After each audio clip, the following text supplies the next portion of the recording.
another Savior. Holy, holy, holy, holy, Adimebujuku, another Savior. Another Savior. Holy, holy, holy, holy, Adimebujuku, another Savior. Well, this is Mobien. This is dedicated to the gallant heroes of the Nigerian Biafra War and IPO families all over the world. I remember the Nigerian Biafran War, in the thickness of the Biafra genocide. Hey, one man revived the vanishing hope to life. Let the great Biafran army to fight, and they were singing out, holy, holy, holy, holy, is another Savior. They were singing out, holy, holy, holy, holy, is another Savior. Holy, holy, holy, holy, is another Savior. Many years after the genocide, whoa, yet another great leader has risen up now. Oh, and he's leading the Biafrans to victory. Inyamadika, yabika kwa namno wao. Hey, anamekele mazuche mefo. Mwanemo, it's an honor having you on board. When I'm singing along, holy, holy, holy, holy, Namdekano is another Savior. Just sing along, holy, holy, holy, holy, Namdekano is another Savior. When I sing along, holy, holy, holy, holy, holy, holy, holy, holy, is another Savior. Getting it right and getting it fast now. Holy, holy, holy, holy, is another Savior. Holy, holy, getting it right, faster, never freedom. Is another Savior. Never freedom. Holy, holy, holy, holy, Namdekano is another Savior. Another Savior. Holy, holy, holy, holy, Adimebujuku, another Savior. Another Savior. Holy, holy, holy, holy, Adimebujuku, another Savior. Well, this is Mobien. This is dedicated to the gallant heroes of the Nigerian Biafra War and IPO families all over the world. I remember the Nigerian Biafran War, in the thickness of the Biafra genocide. Hey, one man revived the vanishing hope to life. Let the great Biafran army to fight, and they were singing out, holy, holy, holy, holy, is another Savior. They were singing out, holy, holy, holy, holy, is another Savior. Holy, holy, holy, holy, is another Savior. Many years after the genocide, whoa, yet another great leader has risen up now. Oh, and he's leading the Biafrans to victory. Inyamadika, yabika kwa namno wao. Hey, anamekele mazuche mefo.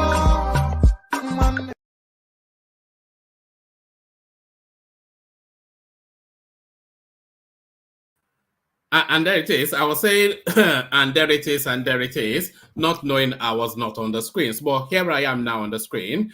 So hello, everybody. And I'm sure the year would have broken in some place in time that will be watching this. So Happy New Year to all of you. I hope the year brings you all that your heart desires. So I hope that the year brings you all that you wish for. This is going to be a very, very, very, very short session just so I can break in the new year with my family as well. So I'm not expecting to be here for more than 2 hours, no more. But nevertheless, it's just to document that the passing away of 1 year and the birthing of a new one, which is going to be a glorious year, I pray, for all of us. So a happy new year to all of you. And this session is going to be somewhat a look back at the year that has just been. So there will be some talking points, but those talking points, really, there will be space fillers. But what I am hoping to do is to have this session be about this year that is just now passing and may well have passed in wherever you are. So we're looking at the year, the events of the year, the winners and losers in that year, the breakthrough personalities, the people that have passed, all of that. So a lot of that will be in the conversation. That is that is if a conversation takes place, because of course it's my expectation that not a lot of people will be on the internet at this time. Maybe I am wrong, but if you are available, then just come and spend a few hours. Let's talk about the year that has been. But as we wait in anticipation of talking about that year that has been, let me just give you about 2 or 3 headlines just to hold the space. Tinubu opens up on alleged secret meeting with G5 governors. So what exactly transpired there? Hopefully, he'll shed some light on that, because that meeting that took place in London between Tinubu and these governors could well be a seminal moment in this electioneering phase. It could be the deciding moment. So what exactly transpired? Hopefully Tinubu will shed some light on that. So we wait in anticipation to find out exactly what this has to offer us. Tinubu opens up on alleged secret meeting in London with G5 governors. So hopefully he sheds some light on that. Still within that space, God will not give power to those who will sell off Nigeria. Governor Wike lambast Atiku camp. So there's still some sort of mystery surrounding where Wike and his group are going to pack their support. But what is not mysterious, what does not mystify, is that they are not going to be packing their support with Atiku Abubakar. I can hear bangers going on, fireworks going on. Of course, you hear a lot of that in this time. Maybe you can hear it as well. So that's people ushering the new year in. But as I said, the one thing we do know for certain is where Wike is unlikely, almost certainly will not be packing his support. God will not give power to those who will sell off Nigeria. Governor Wike lambast Atiku Abubakar's camp. So what's in play there, we'll find out shortly. And still staying within that space, why Peter Obi needs support of G5 governors, analyst review. So I'm not quite sure if we need an analyst to tell us exactly why Peter Obi may need the support of the G5 governors. I would have thought that was patently obvious. The reasons are just they're within your reach. The reasons why Peter Obi would need the support of those governors. But really, the thrust and focus, hopefully, of this session, and please click on the hyperlink that says StreamYard. The thrust and focus of this session is going to be about this year that has just passed. What has been the seismic events of this year? Who has been the winner and who has been the loser? Who has been the breakthrough personality? Who has been the biggest loss in terms of who passed away? So all of that in a very short conversation. As I said, I'm not really intending to be here more than 2 hours, but there it is. That's the menu. So come join us. Click on the like button, click on subscribe. If you want to come join me, click on the hyperlink that says StreamYard. And of course, the invitation as ever to buy your host a cup of coffee. Not a cup of coffee though, cups of coffee. So set about all that. And as you set about all that, let me have another little micro musical intermission. And then when I come back, we get straight into the throes of it. But first, the hair guys. Water, only water, only water, where they see ma. Water, water,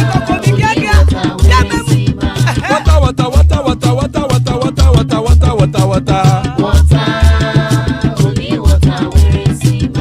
Hapa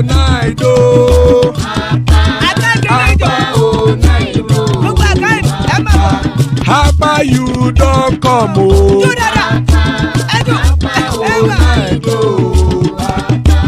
Hapa o naido.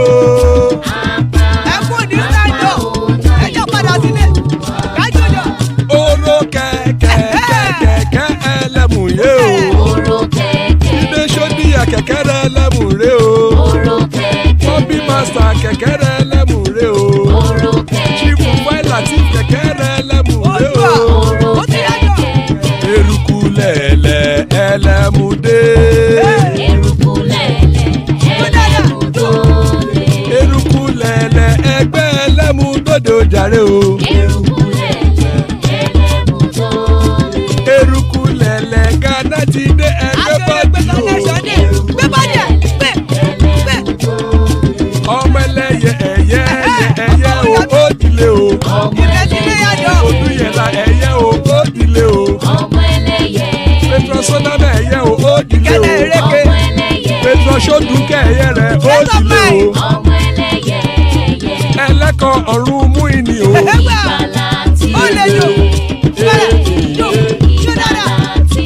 Àkùkọ ọ̀run mẹ́kọ̀.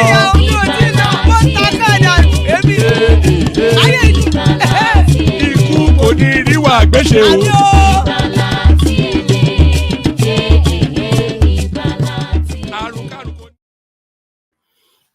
And there it is right there.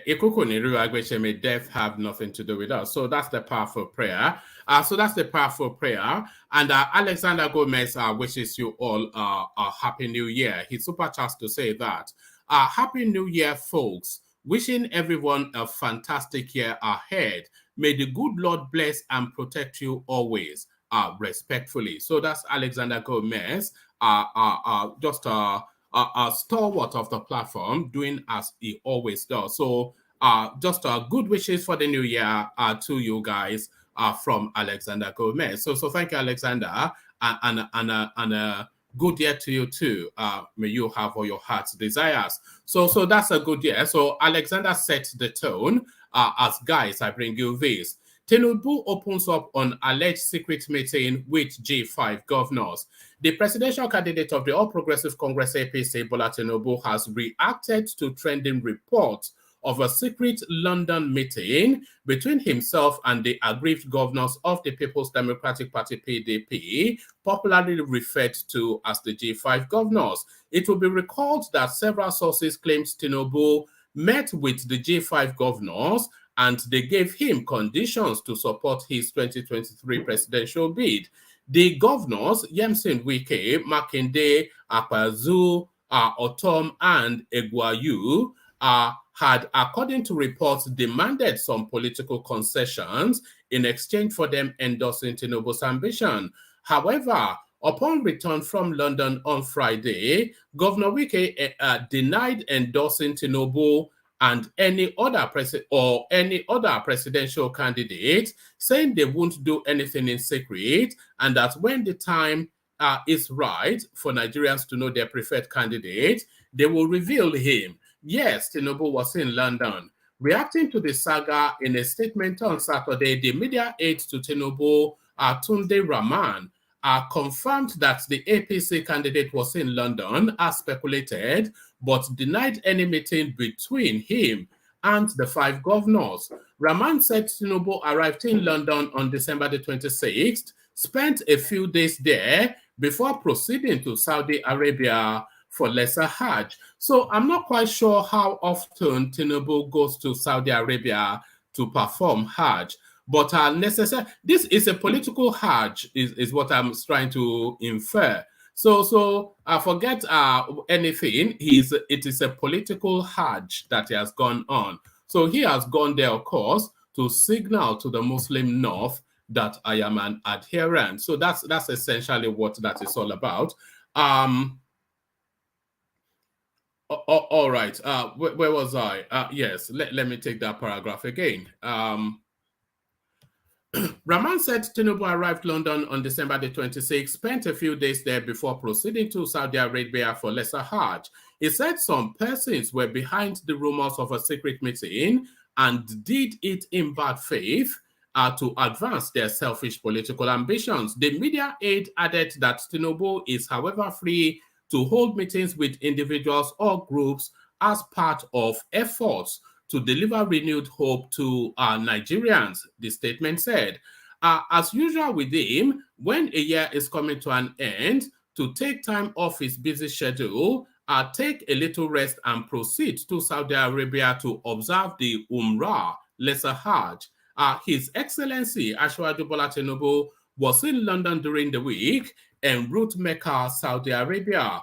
Whilst in United Kingdom, Ashwaju noted some articles in some national newspapers in Nigeria alleging a secret meeting was held in London between him and the G5 governors, who are members of the People's Democratic Party. These reports, to say the least, are not only in bad faith, but also are evil intentioned. They were published to advance the political interest of the writers and their sponsors. The statement continues that the APC candidate is not bothered by the fake reports, but is focused on his campaigns ahead of the 2023 elections.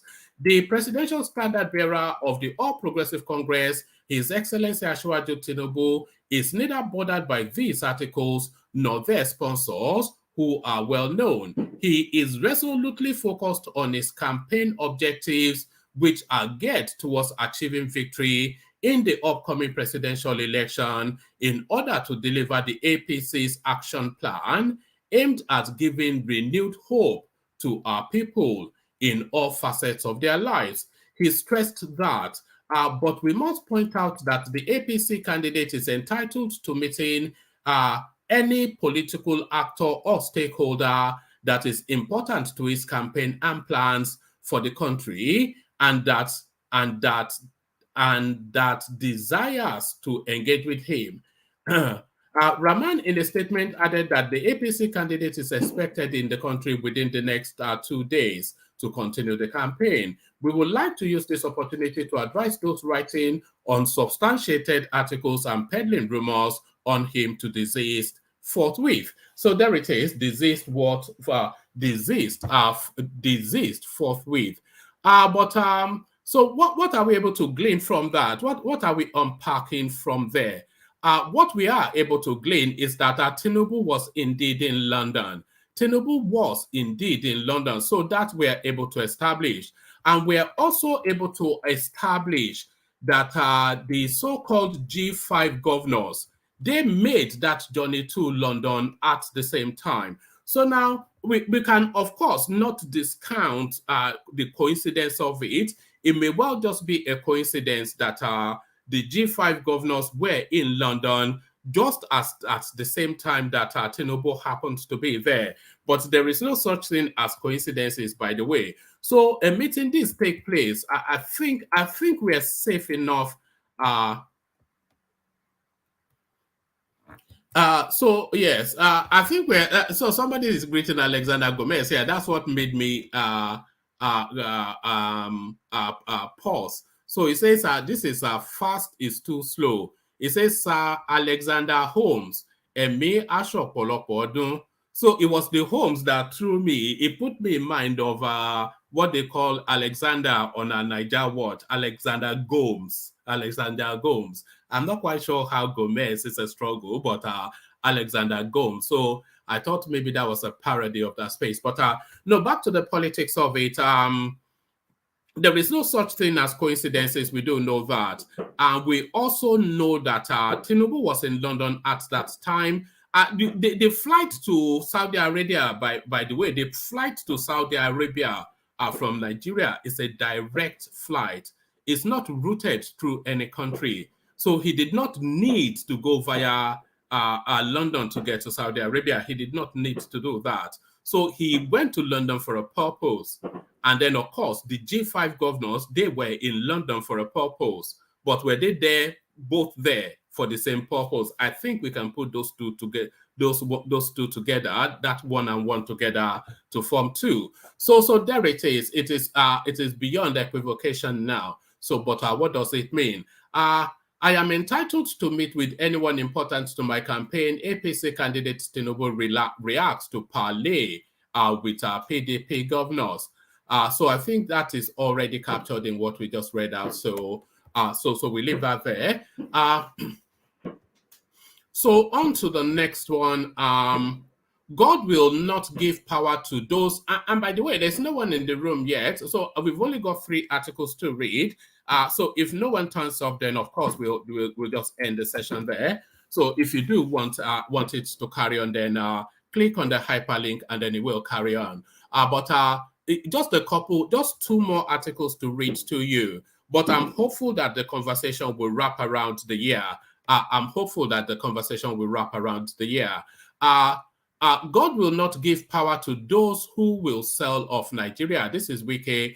Governor Yemson Wike of Rivers State on Saturday said God will not give power to those politicians that will sell Nigeria in a second. The governor said this when he flagged off the construction of the, I won't attempt the name, in whatever east local government area of the state. He said, "We can never play God because we know the role that God has played in our lives. Don't be treacherous because you want power. God will never give power to the wicked." The governor's remark and veiled reference came on the heels of recent statements by Sokoto State Governor Aminu Tambuwal and Delta State Governor Ifeanyi Okowa, who are Director General and running mate respectively of Atiku Abubakar and Presidential Campaign Council. Okowa has said at a rally in Delta State on Friday that God will give the party power at the polls next year, and no one, including the G5, could change that. The G5, or the Integrity Group, is a group of 5 disgruntled PDP governors led by Wike. The G5 has been at odds with Atiku since the party's presidential primaries in May, and has demanded the resignation of the PDP National Chairman Iocha Ayu in order to support Atiku's decade-long ambition. Wike, in his reaction to Okowa's comments, said the G5 had the backing of God, so God is now a politician. It's almost unbelievable what you hear from these people sometimes. In his reaction, Wike, in his reaction to Okowa's comment, said the G5 had the backing of God, and that explained why the group continued to work stronger. Some people said it is only God that will decide who will be president and not G5. We are where we are because of God. Nobody can even breathe air if not God. Not to talk about holding position, the governor said on Saturday. So nobody can tell us that it is only God. We know that it is only God that gives power, but our prayer is that our God don't allow those who will sell off Nigeria in 1 second to be in power. Our prayer is, God, don't allow anybody that you will have an agreement with, and the next 2 minutes the person will change. So that by the way, so you can, you don't need me to unpick those digs, by the way.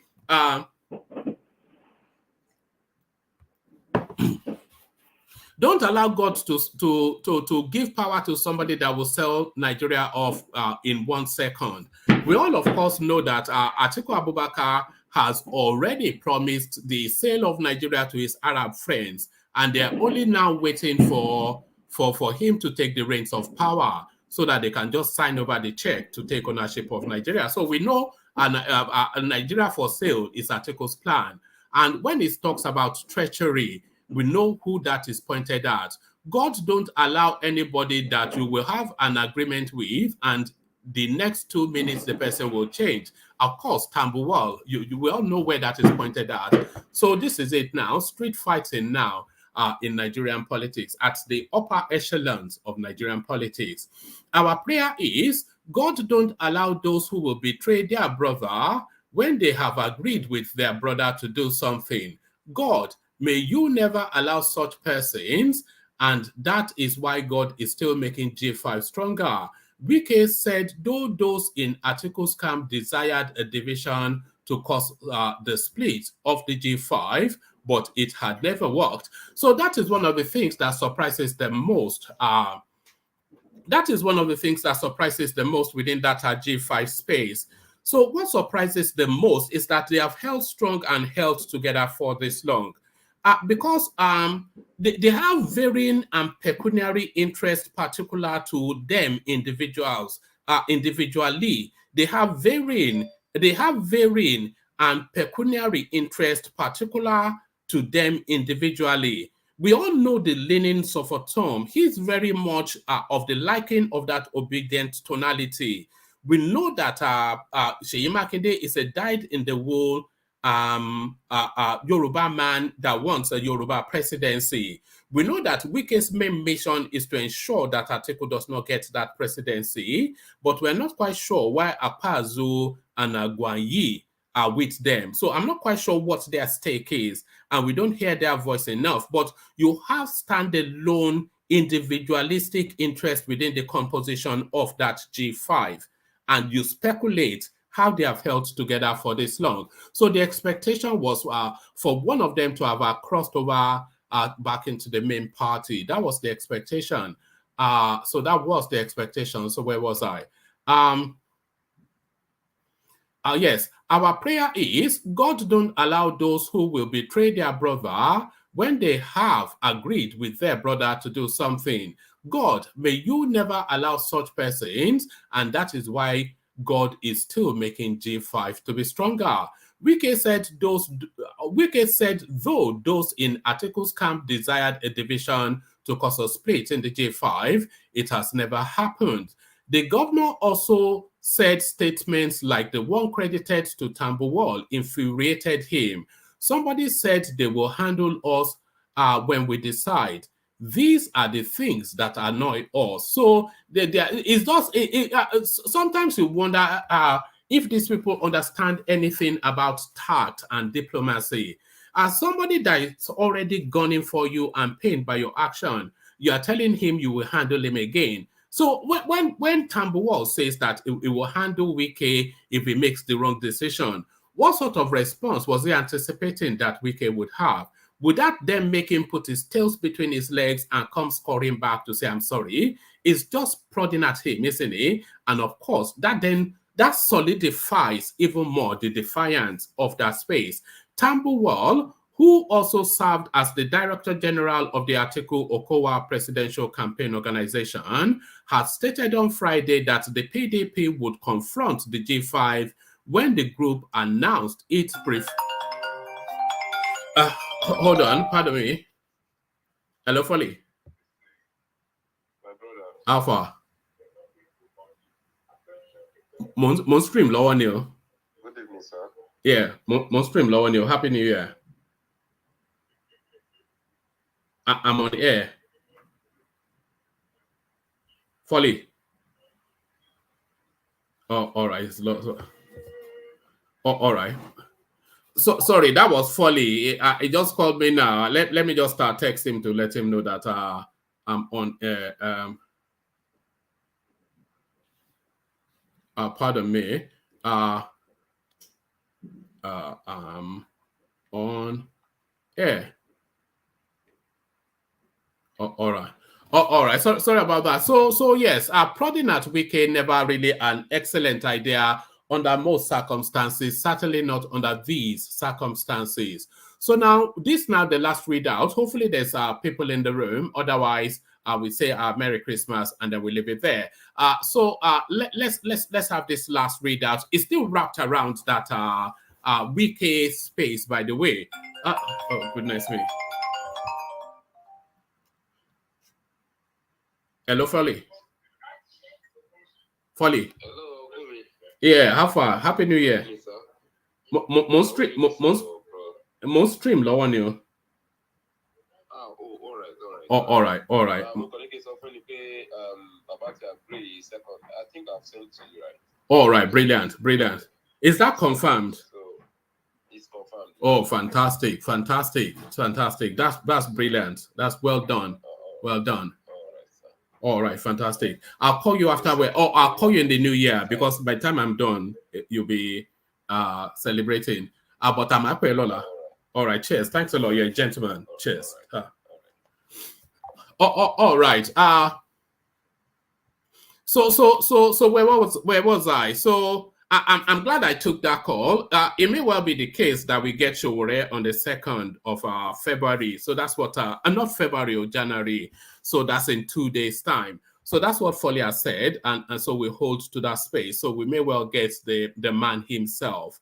I'll speak to Foley again tomorrow to confirm that, but that's what he just called to tell me now. So we may well have Showore on the 2nd of January. So there it is. So the last readout then, he may well be the man of the year. Now we're still trying to decide who the man of the year is. It may well be Showore for giving us the time of the day. Why Peter Obi needs support of G5 governors, analysts reveal. So now let's not see what the political experts are making of that space. Ahead of the 2023 presidential elections, there are strong speculations that the G5 governors may endorse the All Progressive Congress APC Bola Tinubu or his Labour Party counterpart Peter Obi. This is after the 5 aggrieved governors of the People's Democratic Party withdrew their support for their party's presidential candidate Atiku Abubakar due to an unresolved internal crisis. Following the governor's latest trip to London, the media was awash with reports that they had struck a deal with Tinubu. However, Rivers State Governor and arrowhead of the group, Yemsen Wike, said on Friday, December the 30th, that the report is not true. Commenting on the development, commenting on the development, Ogigbanam Kingdom, a political analyst and youth/women development advocate, said the Labour Party candidate will likely need the support of the G5 governors, although his campaign is organic. He added that it is a plus to the campaign of any candidate who secures the support of the G5 governors. Kingdom, who is the executive director of the Platform for Youth and Women Development, said the G5 governors wield a strong influence as far as the 2023 presidential election is concerned. As for the G5 governors, they form a very powerful bloc as their states are very strategic. Benue being the heart of the Middle Belt region and Oyo State the capital of the Southwest. Rivers having the highest number of voters in the South-South with two power voting bloc states from the Southeast, Abia and Enugu respectively. Regarding who the G5 governors may endorse between Tinubu and Obi, Mr. Kingdom noted that Governor Wike has made it clear the group will unveil its preferred candidate in January. Although Governor Otom has openly declared support for Peter Obi, we cannot preempt or predict the outcome of the G5 resolutions because a lot of factors will be considered, he said.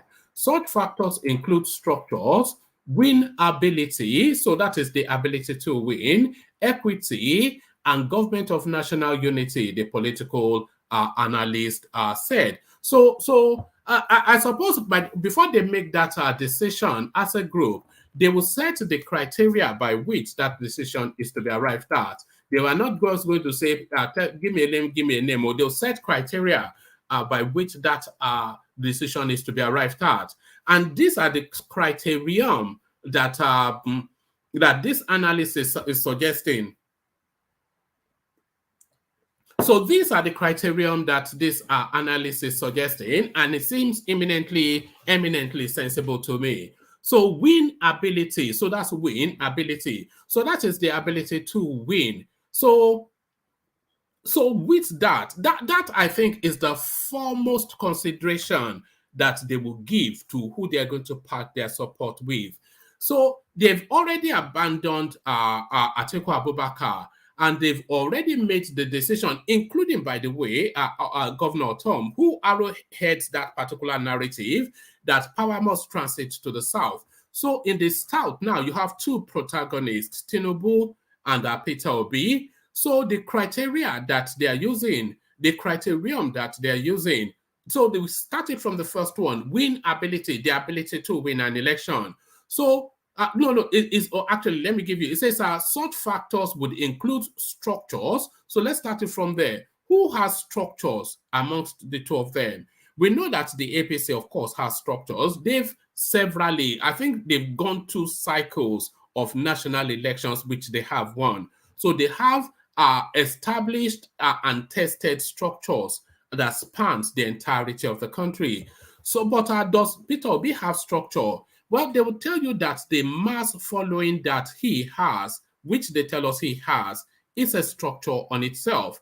And they will tell you that there is more authenticity in that mass following as a structure because it is organic and voluntary. But does that translate into anything in terms of politics? And cold are detached of emotions, decisions being made by politicians that are long and deep in politics.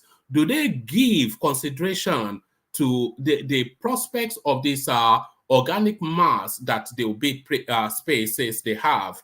Or do they give consideration to established structures that the APC has that has won elections time and time again? So in terms of structures, they have to make a decision between between the Labour Party in this instance and but let's not say the Labour Party, let's say the Obi movement, because the Obi movement transcends beyond the Labour Party. So they have to make the decision between the Obi movement and Tinubu as an entity, and then subsequently the APC party. So they have to make that decision between those 2 spaces to establish who has structures. So that's the first place.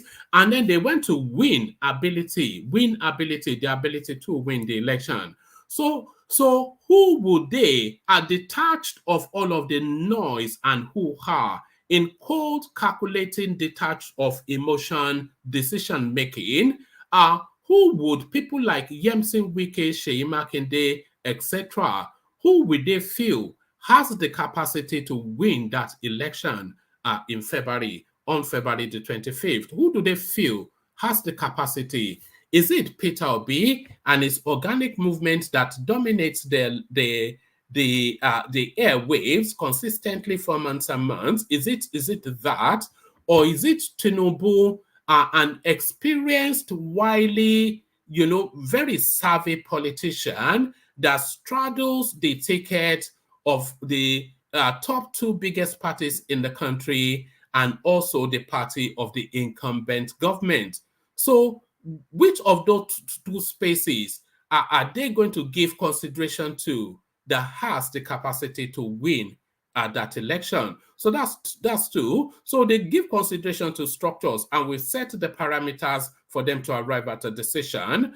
And then they will look at win ability, and we've just now set the parameters for them to arrive at a decision. So next, they look at equity. So they look at equity. So in terms of equity, which is fair play, who would fair play suggest should be the next president between Peter Obi and Tinubu? And what are the arguments around equity for those 2 spaces? So the Peter Obi space, the argument is obvious, of course. The Southeast has not had a turn in this dispensation, this 4th Republic. I'm not even sure they've been anywhere near the top 2. In fact, I know for certain that they have not been anywhere near the top 2 spaces of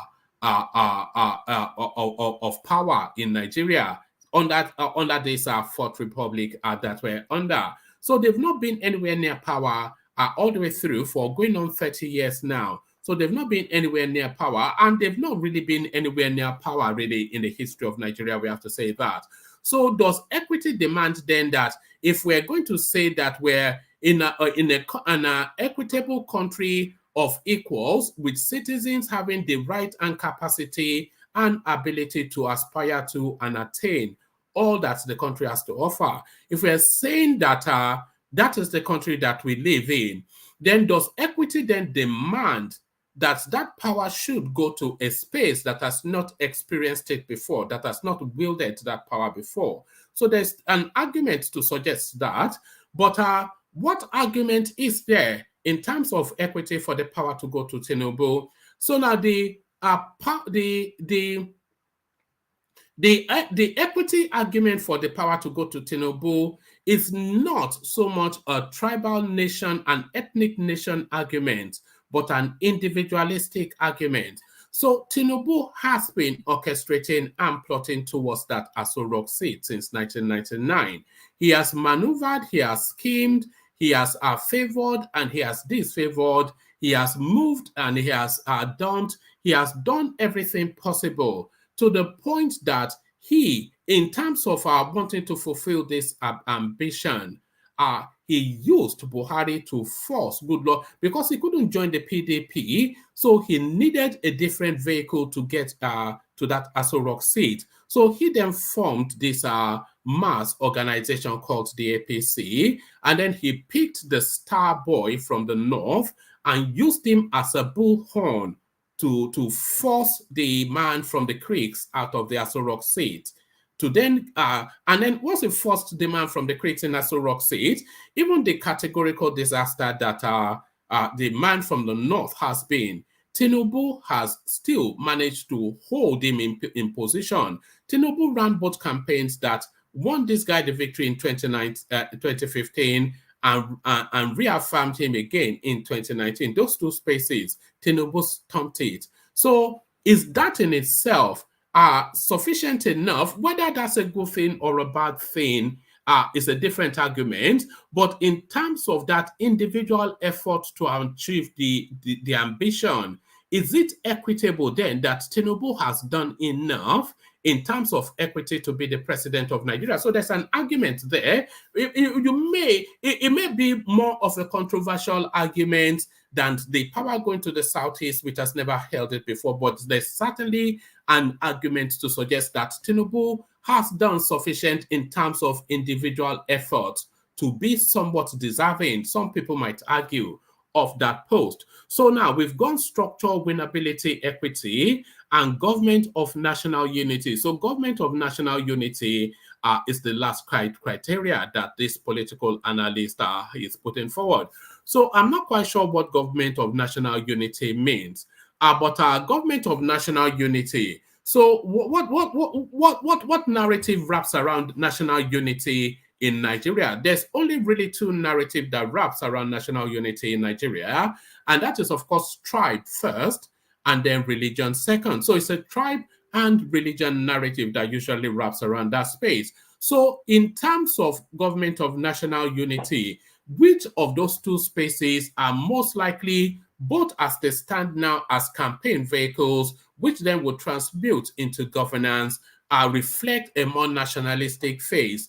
So Tinubu, of course, is a Yoruba man from the southwest, and his running mate, Kashim Shettima, is a Kanuri man from the northeast. So that certainly covers the two divides of north and south. Peter Obi is an Igbo man from the southeast, and his running mate is a man, I think, from Zaria, whatever is that in Kano or in Kaduna. So certainly from the north. Also they claim. Some people will argue differently, but let's go with that for the purposes of the exercise. Sorry, my lighting is acting up somewhat. But oh god, I don't want to lose that. Oh, so let's go with that for the purposes of the argument. So hold on, where was I? Yeah, so let's go with that for the purposes of the argument. So that's 50-50. Peter Obi from the south, Yusuf Dati from the north, Kashim Shettima from the north, Tinubu from the south. So far there is a national face to that as straddling the two divides. But where it deviates somewhat is in terms of religion, because those are the two strap lines of Nigeria, as you know. So Peter Obi now, a Christian northerner with a Muslim, a Christian southerner rather with a Muslim northerner running mate. So that is equibalanced then. So there's that's a balanced ticket. A southerner lead with a northerner running mate, a Christian lead with a Muslim running mate. So that's a balanced ticket right there.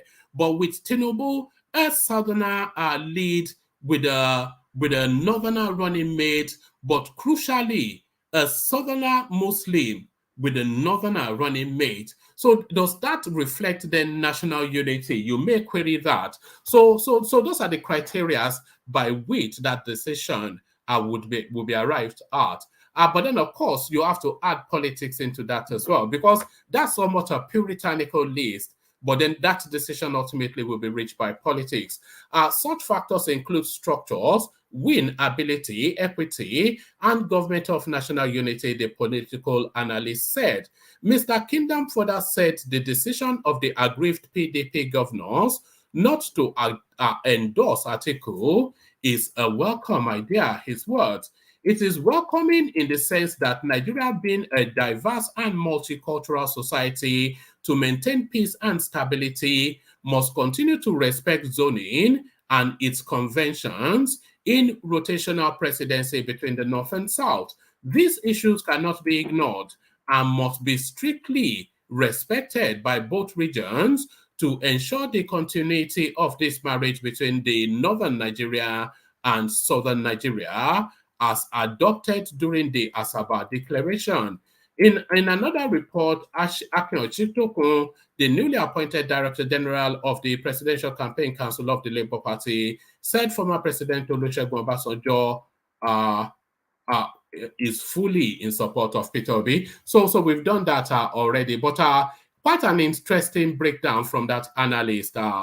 It's quite, I wonder what people are making of that. I say people, we only have Femi here. So if Femi is there, then we have that conversation. If Femi is not, then we may just wrap up. So Femi, are you there? Sure, I'm there.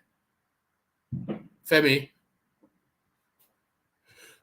Yes, I'm here. Yes, I'm here. All right. Good to have you. Happy New Year, Femi. Where are you? Has the year broken in where you are? Oh, it's almost 11:23 over here. Sweden.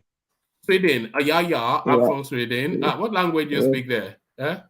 Svenska. Oh my goodness me! All those are all the girls there blonde? Are they all blonde? Yes, all the girls are blonde. Yeah. Unbelievable. Yeah. Did you manage to bag one of them, or have you stuck with the Nigerian? No, I prefer my country people. Like, yes. Better, Jare. So to the politics of it. I was hoping to audit the year and see what you have made of the year. So the year fast coming to an end now. So who has come through this year as the winner for you? Who is your man of the year? Let's start it from there. Who would you say your man of the year is in terms of Nigeria? In terms of Nigeria, the man of the year, like in my own way of seeing it, I see Tinubu as the man of the year. Right. Winning the presidential primary of APC is a big grace for him, because many people thought he won't win it, because the cabals, everybody are after him. Everybody were not in support of him, to the extent of for him to be saying that he cannot sleep a week to the election, that he will be hearing some rumors from Aso Rock that there's another information, like the president have support another candidate, another aspirant there. I think Tinubu is the man of the year. If I want to say the second person, I will say Peter Obi, because Peter Obi is someone that does not have any, I can't say have any followership before May 2022. But after then, he has been building, it's growing from his base is now big. He has a very good base, but because of no structure in Labour Party, I think he cannot succeed in 2023 general election. All right. I think those are the two.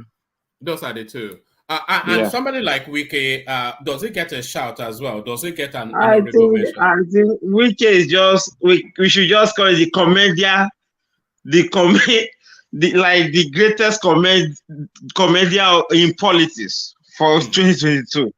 Because what I notice about the man is that he is scared. Tinubu, like Wike is very scared. Like the way he talk, if you are someone that is very, you should be reserved. You talk all the time. Like today, you are talking to everybody. You don't have to do that. If you want to go, go. But in my own way, like the way I'm seeing the man is likely to follow PDP at last stage. I have my reason. To go back to Atiku. To go back to Atiku, because I look at him. He wants the chairman of the party, and I believe that is not the reason. That is not the only reason. He knows that if they give him the party chairman of the party, that means he already have the structure of the party. If Atiku lost the election, and he's trying, and Atiku camp, they are just, it's just like it's like just two big men fighting for a thing. Atiku want to own the structure of the party as the presidential candidate. Yeah, and Wike want to tell him that I'm your boss. This is just like a tussle of big men. But why I'm saying that Wike is scared is just that, like the way he talk through the media, that he has not make his position, that is just what is my demand. If they agree to my demand, I will work with Atiku. That means there is still hope for Atiku. There is great hope. But they will prefer. We don't need 2 months left. Yes, they will prefer to work with Atiku rather than to work with Tinubu. That is the way I see it, because look at him, he has not left the party since 1998. Does that not make it a fallacy of his insistence that power must transit to the south? Sir, I cannot lie to you. These people are politicians. These are all lies. They are just bringing something up to feed their view, their opinion. They just want us to feel like they are right in everything, and it's lie. Politics is just about interest. This is what I think. That is when I talk with those Obi people. When Peter Obi attained the position of president, if lucky, he won the election, you will see the real politics in him. All these consumption to production, these are all bit of lies. The country is not secure. You want to do consumption to production. Where are you consuming? What are you consuming? What are you producing? This really funnies me. I look at, you are from Southeast. Like, I look at Southeast before, during this period, Onisha, they produce different clothes, different shoes. It's not like that again. You are saying that you have been a governor. You can't compare yourself with people. Say that Tinubu did nothing when he was a governor. I think that is a lie. In my own, Obiano was your successor. You were the one that handpicked him, that Obiano, you are my candidate. It's just like Fumbara to Wike today. And within 3 years, you guys have issue. What create that issue between you guys? We have to ask Obi, what create that issue between them? These are questions people have to ask Obi. Not that Obi is just claiming I left how many billion? I think he said he left almost 50-something billion or 60-something billion in the coffers of the government. Those are no, and he left projects that have not been done. They have not paid for the companies.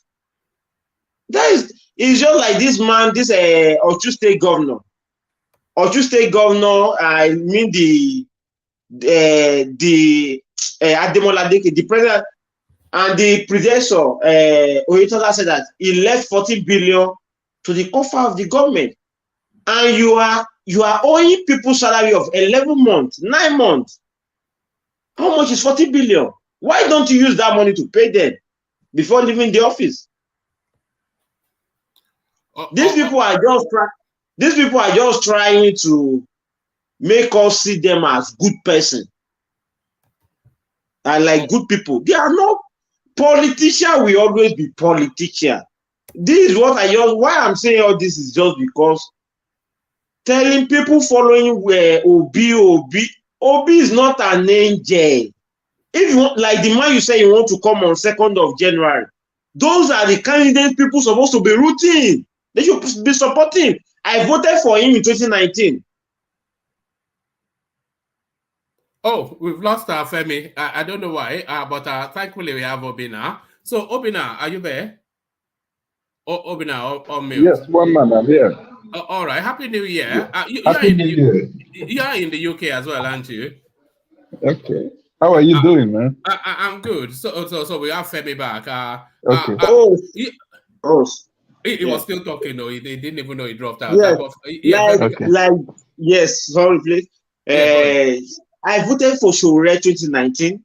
I see him as a better candidate. But like he has not been political space since he has been struggling since 1992.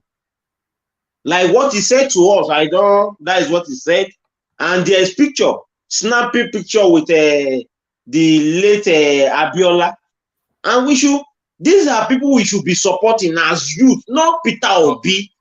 All right, leave Peter Obi alone for a moment. But who is your breakthrough person for the year? Who in the young people space? Has there been any name, both in politics mainly, but maybe in business as well? Has anybody broken through this year as the breakthrough person, as a person for the future? For the future. Yes, like a new name that's just new coming to name. this. Yeah. You see, because they talk about youth. Okay, go on. I'm looking like Ingilari. Oh, you mean the former Channels Television's anchor? He's now the essay to the president. I know. On public. I think that guy have a future in politics. The way he speak, his sound is very. I like the way he talk. I see him as someone that the future is very bright for him in politics. All right. And is there a woman of the year for you? Is there a breakthrough woman of the year for you? Breakthrough woman of the year? In this government, I didn't see anybody. I didn't see anybody. All right. Then who will be the woman of the year for you? Would you? I think the woman of the year should be Ngozi Okonjo-Iweala. Yes, I don't think we can go beyond that, really. She would be the woman of the year for most of the years. Thank you. What has been the most seismic event of the year for you? What's happened this year that stood out above everything else? If it's tragic, like incident, I think what happened in Kuje prison. I think that one is sardonic to everybody. That event is very bad. But if I say something like we can appreciate in the nation, like we can talk about. Let me think about that. What about the signing of the new electoral bill? Oh, that is big. That is huge. Yes, man, that is huge. That means that really give everybody hope for a better nation. Like the vote of masses is counting. I think that should be the one. Not about the Kuje prison. Kuje should be out of it. That should be the one. And in terms of tragic events, you have to make note of the Owo incident as well when they went to shoot up. Yes. Oh, I'm from a nearby community to Owo. That is I know how people feel till this moment. about that incident. Like people are still mad at themselves. Like people are still people cannot go to church. They are still scared. I think that is the greatest, that is the tragic incident that happened in Nigeria in last I think it's less than 23 minutes over here now. It will be last year very soon. I think that should be the one, yeah. All right, brilliant. And your projection for 2023, what is your anticipation? Start from February and then take it to December. But go to January 1st. No, actually February. So what do you anticipate will happen in February in terms of the elections? In like the way I'm seeing it, like I think Tinubu will win the election. And it's not that I think, I know Tinubu will win the election. This is what I used to tell people when I was still, that is when I was still invested, that is 2016 period. I used to tell people that APC will rule for 24 years. People think I'm lying. And 2019, I told people that Tinubu, Buhari will win the election. Like, I think Tinubu will win February election. And what will be from February to May is all about the removal of the subsidy. Because the removal of subsidy with the electoral, with the PAIBB, they have to remove it by June 2023. That will create an uproar throughout the country. Like there will be protests about removal of the subsidy. And I know the Nigerian Labour Congress will not take it easy with the incoming government. And in my own way of seeing it, I think Tinubu will not like to start in that faction. He can extend it to the upper year, but in my own view, I want him to start it from June. That should be the best. Like people are paying 350 naira to buy petrol in Nigeria today, and they are coping with it. Like they are buying, and I know it's too much, but people are buying. Like it is better than paying 6 trillion every year, and some people are seeing like 500 billion out of it. That is too astronomical. And in my own way of seeing it, I believe if Tinubu won the election February, Buhari will leave the office May 29. When Tinubu won the election, when he become the president of the Federal Republic of Nigeria, I think he will appoint. In my way of seeing is that when I look at the way I see his cabinet, I think he loves to have technocrats around him. Not everybody will be. What sort of year are you anticipating 2023 to be for Nigerians? I think it will be a successful year. Like I'm talking about the economically, Nigeria will be. I think Nigeria will feel like we breathe a new air, a fresh air like that. And I think 2023 will be a very good year for the country because with the starting of Dangote refinery, I think we have to talk about that also. Dangote refinery, it will be the game changer for petrol in the country. It will really help. I think it will help, but the fear and what scared me about demand is just about what happened to Dangote cement from 2017 till now. I have been in one of the building construction business. We used to buy cement 2016. I think is 17.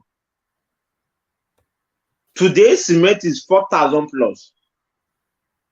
That is why I'm scared of demand. Demand is somehow in love with money. I know every businessman, they are very good in some stages to be able to attain their goals and their focus in life. But I think 2020 will be better. Will be a better year more than 2022, because 2023 has been rough. People have been suffering. 133 million Nigeria in poverty. That is very bad. Very, very bad.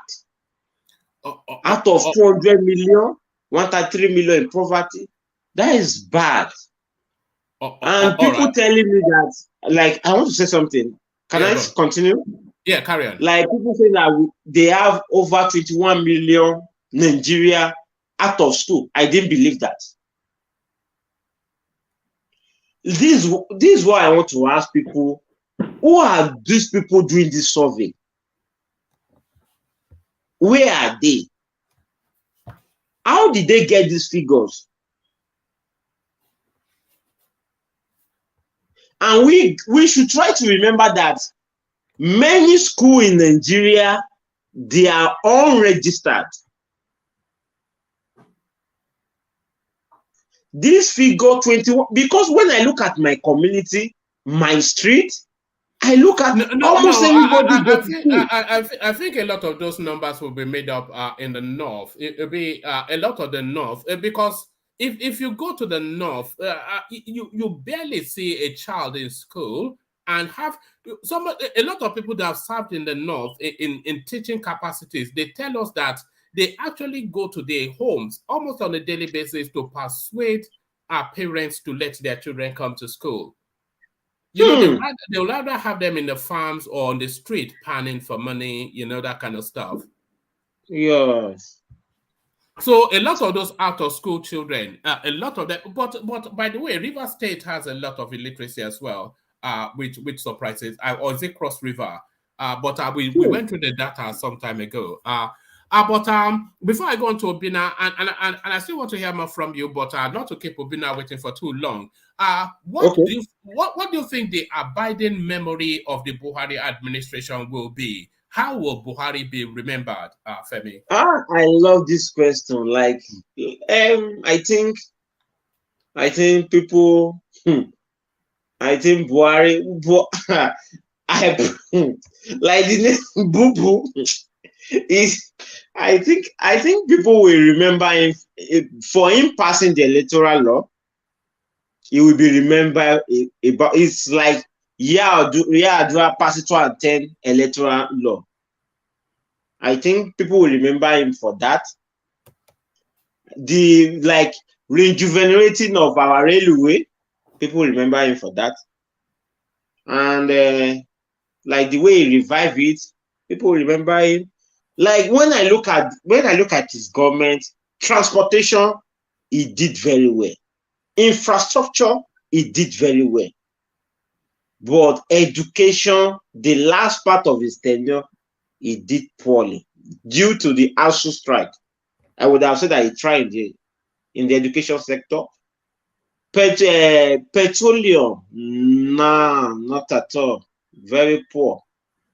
Labor, he really tried, like increasing the minimum wage from 18,000 to 30,000. I think he really tried. If we want to be true to ourselves. What was that? Sorry, Femi. Was there a choice there? Because the inflation rate in the country, it doesn't leave room for them not to increase the minimum wage. Because the inflation rate in the country was such that 18,000 minimum wage had fallen in terms of actual purchase value to about 7,000-8,000. So they had no choice but to increase the minimum. It was unless otherwise people would just be dropping on the streets, you know, through starvation. Yes. So the economy forced that, I would suggest. I agree with you. I agree with you on that. I agree with you on that. We should not praise him on that. But we should just. I'm just trying to find something to talk about to appraise him for something. Femi, I'm glad that you did not just go to Buhari was a fail. I'm glad that you're actually giving us a structured. No, he has something we can say good things about. Infrastructure.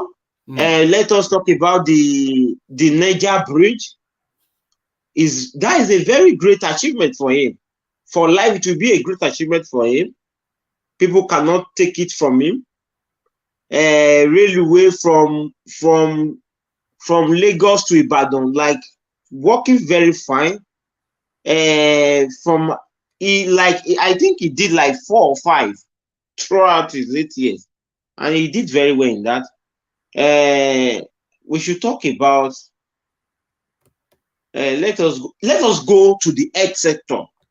We should appreciate him on the coronavirus, the way they cover it. We should appreciate him for that. All right, well, that is your assessment, but they were hoarding food though. But I'll carry on. Yeah. Oh, people can say many things about, but he really tried in that. They really tried. People, we should say something good. Like, people think the man is worst. I don't think he's worst. The problem I have with him is that his appointments, some of them are not merit. They are not up to standard. Right. To be in those positions. Like what people say about him, they say that when he told you to do this, he does not ask from you again. He thinks that you have done it. That is the way that is the way he sees things. All right, because it's going to be a very short session. In the final summation, what part of the annals of history will Buhari go? A good guy, a good presidency, or a bad presidency? I think nothing we can say about him is a bad presidency. It's a bad. No, you've painted a but picture. Let me say it in a way. Let me praise him in the security. I think if I tell people, but before Buhari became the president, became the president of Nigeria, Nigeria witnessed bombing in all parts of the north before 2015. Nobody can argue about it. But right now, there's nothing like that. But the issue we have with insecurity, there's nothing like insurgency like before. There is, but it's not like before. Insecurity now that we have is just the Fulani S-men, and we call one bandit, and kidnapping. There's kidnapping. That one is a long battle in the country. But if I want to say it's government, if I want to say everything up, I want to sum it up. He is an average government. He did averagely. He performed averagely. All right, brilliant. Thank you. Stay with us. We go on next to Obina, but before we go on to Obina, of course, Alexander turns up and we hear from him quickly. So, Alexander, good to see you. The year about to pass. I'm not sure if it's already passed in your where you are. Yeah. No, it's 4:50 p.m. over here. We still have about another 5-6 hours to go. All right. Yeah. Happy New Year in advance to everybody. Your show has been thrilling, breathtaking, and educative simultaneously. It's truly been a blessing to be part of this one-man platform this year. So kudos to you, one man. All right, thank you. It's all thanks to you guys. You guys make the conversation, as you know.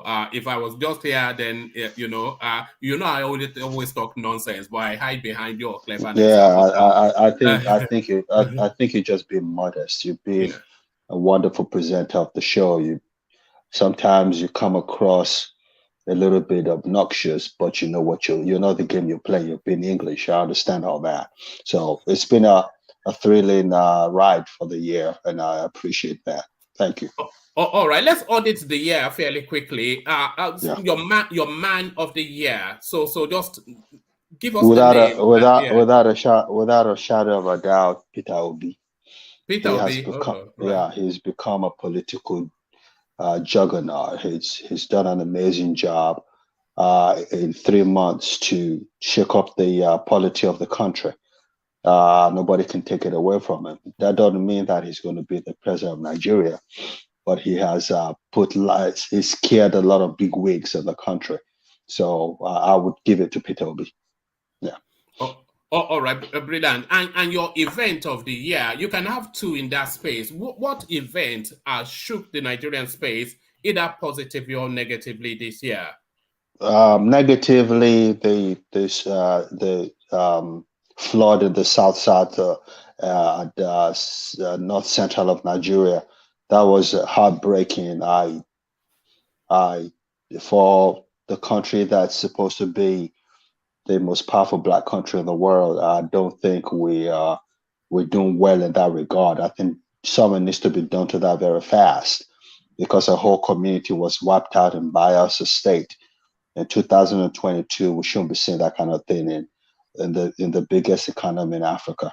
So that would be on the sad side. On the happy side, I don't know. Nothing comes to mind readily. Maybe while I'm thinking about it, I'll talk about it. Yeah. All right, brilliant. And was there a breakthrough person this year that came to the national consciousness as somebody for the future? Was there a breakthrough person this year? Peter Obi. Yeah. Still, yeah, is the man of the year and the breakthrough of the year. Yes, You've been spending too much time on that Edo. No. Look. We. I want to be unbiased and totally objective. Oh no, sorry, it's yours. Carry on. Yeah. Yeah. So no. I know what you're doing. Yeah. Locally, it will be Peter Obi. International will be Ngozi Kojiawala. Oh no, you get to pick the woman as well, but Peter Obi, the breaks. And by the way, I somewhat agree that Peter Obi is because of course it's a known quantity, but the new dynamism and the new it's just shot through to the upper echelons of society within 6 months. I don't think we've ever witnessed that in the history of that country. No. He's done an amazing. But it all, like you said yesterday, and I totally agree with you. I don't think it was yesterday. I think it was 2 days ago. I think we need to give all the praise and achievement to Dr. Okupe. I think he was phenomenal in bringing an average politician in Nigeria to superstardom. Absolutely breathtaking job that he did, and for me, when I compare him with this guy with the temper, Akin Sotola or whatever his name is, I just don't think that they're in the same league at all. I just think that there's something quite special about when it comes to marketing an individual. I think Dr. Coupe just stands out. I think it's been absolutely phenomenal. So I probably would give the breakthrough person of the year to Dr. Coupe. Yeah. Would you give it to them jointly? You can give it to them jointly because of course the product has to be marketable for you to be able to market it. It would be okay, that's fine. I can give it both to them, but all respect has to go to Dr. Coupe because like I said, from a mediocre politician to a national figure in a space of 4 months, that's never been done in Nigeria before. That doesn't mean he's going to be the president of Nigeria, but what he's done has shaken the space. He made the most popular politician amongst the people running right now, in my opinion. Atiku made him look like a schoolboy. So that's that. Yeah. All right, brilliant. So next, I'm going to ask for your projections to the future, what you anticipate will happen in February. But before I take you there, let me do a bit of housekeeping. A man of prestige. It says, one man and everyone in this space, happy belated Xmas and New Year in a few hours. So thank you, man of prestige. And a happy new year to you too. Hopefully you made it safely back from Nigeria, or maybe perhaps you're still there dodging bullets. But happy new year to you, and thank you in advance. I think it will be where you are. And thank you for the super chat. So thank you for that man of prestige. And let's document the coffee space. Of course, you all know what is coming, as he always does. Ayo does the buy the coffee thing. So let's acknowledge that. So thank you for that, and a happy new year to you too. So that's Ayo, as it always does. So thank you, Ayo. So thank you, Ayo. So now projections to the future. You're anticipating. Oh, let me bring Patrick on. Projections for the future. Really, the most immediate of futures. Anticipation of what's to happen in February. So who's going to sit on that seat? So I did say I was going to hold everybody accountable today. So who sits on that seat? Alexander Gomez. February the 26th. It's going to be a runaway victory, a slam dunk for Bola Ahmed Tinubu. Bola Ahmed Tinubu from our local government, Lagos Central local government, whose family house to my family house is about a stone throw, will be the president 2023. I called that 6 months ago, and I'm sticking by that. So that's that. In terms of projections for the country, we're going to see a total turnaround, because this person is going to have the best brains available to him in the country, and he's going to have. Is that within the year? We see a turnaround within the year, or yes, we will see a turnaround within the year. Yes, yes. I say in a space of 9 months. In a space of 9 months, when you have the big boys, the people who are qualified to run the country and govern a portfolio or manage a portfolio, take us to the next level. It's not impossible. Nigeria is a fabulously rich country. Once we have the right policies in place, we'll see a turnaround within 9 months, because this man has the capacity to do that. And in the next 4 years, I see Nigeria becoming one of the top 20 economies in the world. Within the next how many years? 4 years. The top what? The top 20 countries, top 20 economies in the world. All right. That I can accept, because we're not that far from that anyway. But so yes. I was going to ask you what sort of a year you anticipate 2023. Let me answer that. In departing, I think the fortunes, the average citizens will see a change of fortune in their bank account, in their pocket. Price would drop drastically. I think I don't know about the subsidy. I need to do a proper valuation on it and see how that might affect or disaffect the average Nigerian. But I think that the economy will be jump started. We have the right central bank governor and the right economic policy team in place. We're not a poor country. We just have a problem with management. Once we get the right people in place, I don't think it's going to be very difficult to turn the country around. In terms of Buhari's legacy, his legacy would be that he divided the country more than he met it. That's it. He's worst president. That's how he's going to be remembered. Yes, and he's the worst president we've ever had. That's it. He's done the unforgivable thing of picking up ministers and subordinates that just are out of their depth, and they're making the country look so bad in the international community. Once we get the right people in place, things will turn around. I have no doubt about that. Nigeria is not a country. It's like having a Range Rover, Ferrari, and you put a regular gas inside of it. It's not going to work. Just on that turnaround, before I go on to Obina, the turnaround that you're anticipating, would it be as a result of things that Tinubu will put in place, or things that Buhari has been doing that will come into fruition after his administration, or a combination of both? A combination of the two, but more especially because of the policy in place by the new president Tinubu, and essentially by the people working different portfolios who will be expert and the best we have available in Nigeria. We're fabulously wealthy. We're with the most intelligent people in Africa. It's not going to be difficult. Come on now, a Nigerian, a Yoruba man runs the economy of the United States, and he's not a Soludo. This is not difficult, you know. I think this guy's going to play. This is another thing I have to say. I think if Tinubu wins, I have a prediction right now. If Tinubu wins, I think he'll make Moghalu the central bank governor. I don't think so. I think he'll make a Yoruba man the central bank. No, I think he'll make. Do you think Tinubu's administration is going to be as tribal as Buhari's has been? I hope not. I hope not. We don't need that right now. We've had enough of that in the last 7 years, 8 years.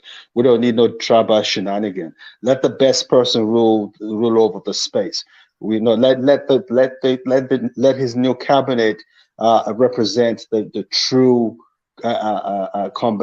true Nigeria, where everybody feels like they belong to that country. Everybody has a sense of belonging. Right now, it's so divided.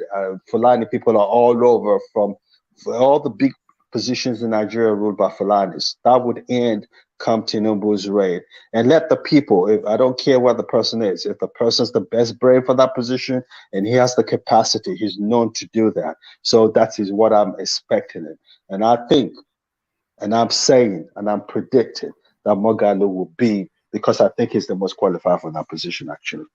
All right, brilliant. Thank you, Alexander. Thank you very much. I want to wrap this up. Okay, I understand.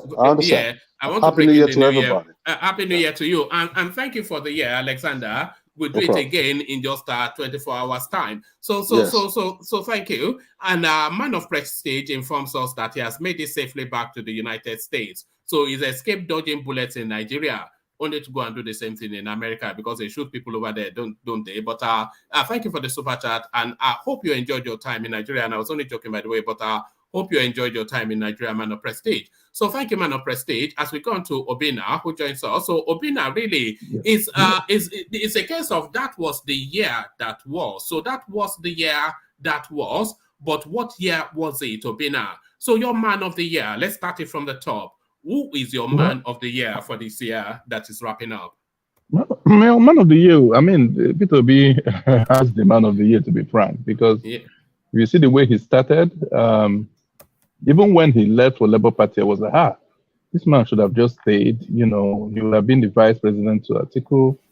You know, I didn't see him getting as far as he has gone, you know. So even with the projections and everything, there's not been anybody who has pushed a third force the way he has done it, especially from where he comes from. He comes from a minority group, but he has been able to garner people, I mean. So I would say, yes, a combination of him and Doyin Okupe as well, because I saw Doyin follow him even while he was in PDP. I recognized Doyin, you know, always with him while he was in PDP and while he was going around campaigning. So, you know, those men that stood around him, I might not see all of them, but all the men that stood with him and moved with him are the Men of the Year. No, it's very difficult to argue against Peter Obi being the Man of the Year. And there are several candidates, by the way. There's an argument to say that Tinubu is the Man of the Year, but the argument for Peter Obi being the Man of the Year, it stands by itself. You know, it stands by itself. For Tinubu, we always saw Tinubu getting the ticket anyway. So just like you said, we all knew it was his turn. We all knew, even before he declared, we all knew that it was going to be Tinubu. You know, so it wasn't surprising. Peter Obi's own was surprising. We didn't see him leave PDP, and not just leave, but get the kind of massive support he's gotten. Donald Duke have tried it, but it didn't work. He didn't get up to 20,000 votes. You know. So, and Donald Duke is one person that was loved too, you know, due to Obudukato Ranch and all that. But Peter Obi, I don't know, there was just something about him that. What he has done this year, Peter Obi, is nothing short of, and within the time period that he has done it, is nothing short of phenomenal. We've never seen anything like that in the history of that country, ever. And if he continues like that, he would create a serious upset in the election. If the way he's going, it continues, but you know, politics might just change. So. All right. So yeah, you won't get an argument for me. There's an argument for so many people, but you won't get too much of a pushback from me for Peter Obi being the man of the year. It's just so it's breathtaking what we've seen from Obi this year. In fact, he's the leader of presidential candidates. Let's put it that way. He's the one that defines how they are doing their campaigning and the election. He has changed the way that, we interact with presidential candidates and everything. So very good job on his part. Okay. And the woman of the year for counterbalance. I'll stick with the same person of Ngozi Okonjo-Iweala in case, in spite of the onslaught against her by the US, she was able to get the position. So yes, you can't vary too far from her, and it's a reflection on the female gender that you struggle to reach beyond Madame Ngozi to find a standout woman in the 12-month calendar. So it's quite but there it is. You won't get an argument for, and I love to argue. So give me something to argue with. But you won't get an argument from me to say Madame Ngozi was the woman of the year. But now the one seminal moment, because we had so many things happen in the course of the last 12 months. But what stands out as a seminal moment, as a moment in time in the history of that country over the course of these 12 months? So what was the moment or event of the year for you, Obinna? Is it like a good thing or a bad thing? The choice is yours. Okay. Well, I would say the bad thing is killing. Actually, sorry, one of each, good and bad, one of each. Okay, so for the bad one is the mob attack on the lady that that they accused of blasphemy. Deborah Samuel. Yes. So and any of such kind of activities, even the police brutality, just shooting, and killing people, and then the train attack, because the train the train has been adjudged like the safest means of transportation. I had big men who park their vehicles and use the train, and then now all of a sudden the train is no more in that space. So to me, insecurity is the sad moment for the year for Nigeria. And then maybe the good part, I would say number one is signing of not just the signing, but implementation of the electoral laws, because you can see that not just in the way that we transmit election, but even the process leading to the election. Like, see big men like Akpabio and Senate President are not able to grab the ticket like they would have if it was the previous electoral law. Now, with this one, even big men are subjected to the law. They can't manipulate the process, So it gives hope that, okay, at least this election is going to be there's going to be some kind of credibility compared to the previous elections. All right. Who has been your breakthrough person for the year? It may well be a name that we've already known, but they've leapt up in terms of public admiration. So who has been your breakthrough person for the year? Yeah, I would say it's this guy. Is it Femi, the man in charge of the African Development Bank? In order for him to Akinwumi, he was trying to get a second term, and US made false accusations against him, but thank God he was able to pull through, and that's because he was forthright. Because if there was anything found against him, of course, what would have happened. So it means that in his previous years before he got re-elected, he had shown himself to be, a man of discipline and everything, and they found it worthy found him worthy to get another shot at it. So to me, I would say that he has represented Nigeria well, in spite of all the negative press that we've had. All right. So now, Obinna, surprise us by being predictable. What is your projection for? And I'm nailing everybody down on this. I'm documenting what everybody says. What's your projection for February the 25th, 2023? Who takes the ticket? Who gets the gold medal? Who carries the wedding? Waziri Atiku Abubakar. All right. Wow. There it is. No, are you okay? Well, that's left field. Okay, explain. Explain. So notwithstanding the five governors are doing, if we are taking into cognizance the way the electoral law is now, where people cannot manipulate the election, I think the PDP is in a better state to collect it because people are angry with the APC. Not because the PDP is the greatest party or people are in love, but it's just that that's the alternative. I'm not ignoring NMPP and OB yet. They're very but I think they're in a position to get it. And then the man himself, as much as they are using politics to malign the person of Atiku, people know who Atiku is. Atiku has always been a friend to the South. So, in fact, that's even the reason maybe the election turned out the way it turned out in 2019. So people know who the man is. And I think he's even the reason why the PDP made the decision of who the route they went anyway. But if you look at the 5 governors, for instance, trying to do all they are trying to do, why is if the APC is so sure of getting it, why are they why are they trying to get a deal with them? Do you understand? So to me, I don't need you if I know that I'm going to get it anyway. So moreover, states like Benue and Oyo states are not, even if everything was great in the PDP and everything was great in the APC, Makinde was never going to be sure of a re-election.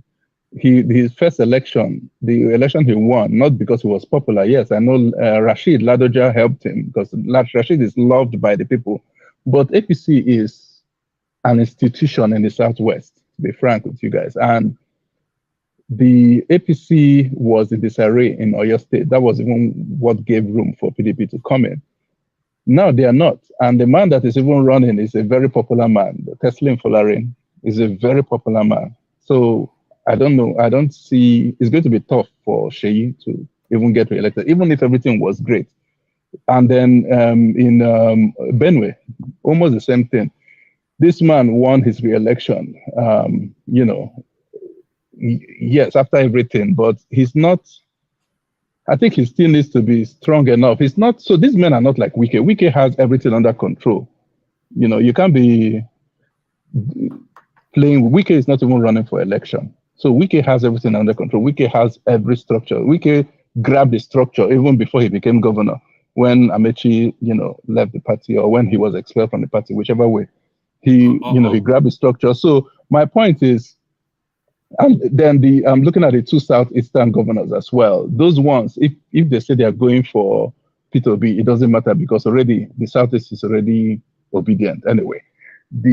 So they don't even have any weight. So someone if they go with Tinubu, it won't mean anything because it will not mean anything. The only reason, it will not mean anything because in fact it will even get them more negative. In fact, it will even cost them their own because they're running for Senate.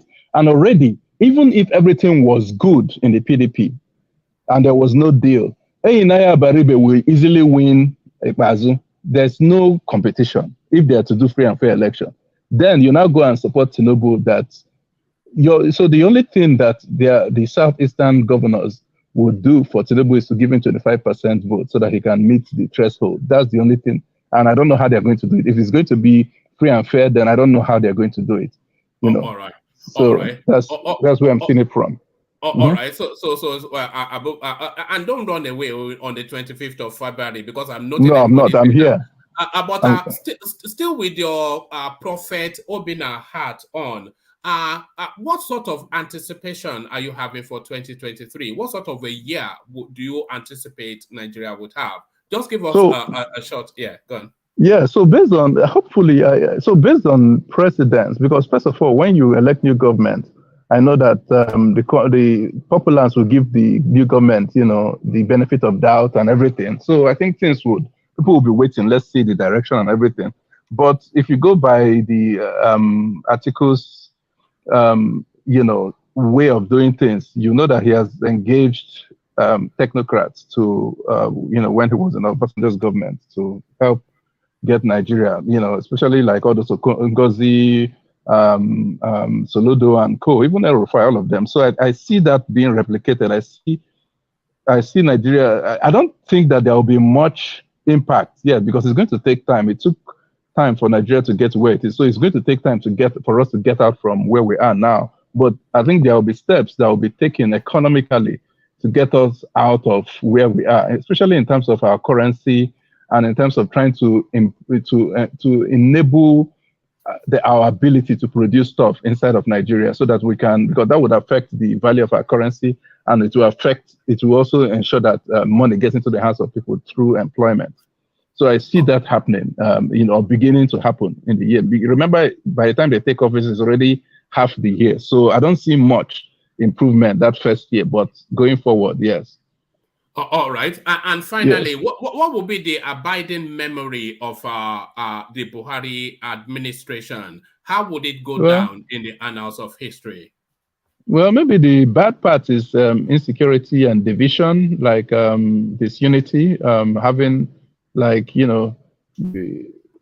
Nigeria is a more divided this time, and it started with statements, like how you would treat this section of people versus how you treat this other section of people. So those kind of statements also kind of gave room or gave teeth to people who utilized it to play all kinds of politics and everything. But the good part, I would say, is maybe NNPC Limited. Because the whole bureaucracy thing has brought down the NNPC. Government will come and collect money, treating NNPC like a personal purse. Right now, it's a limited liability company.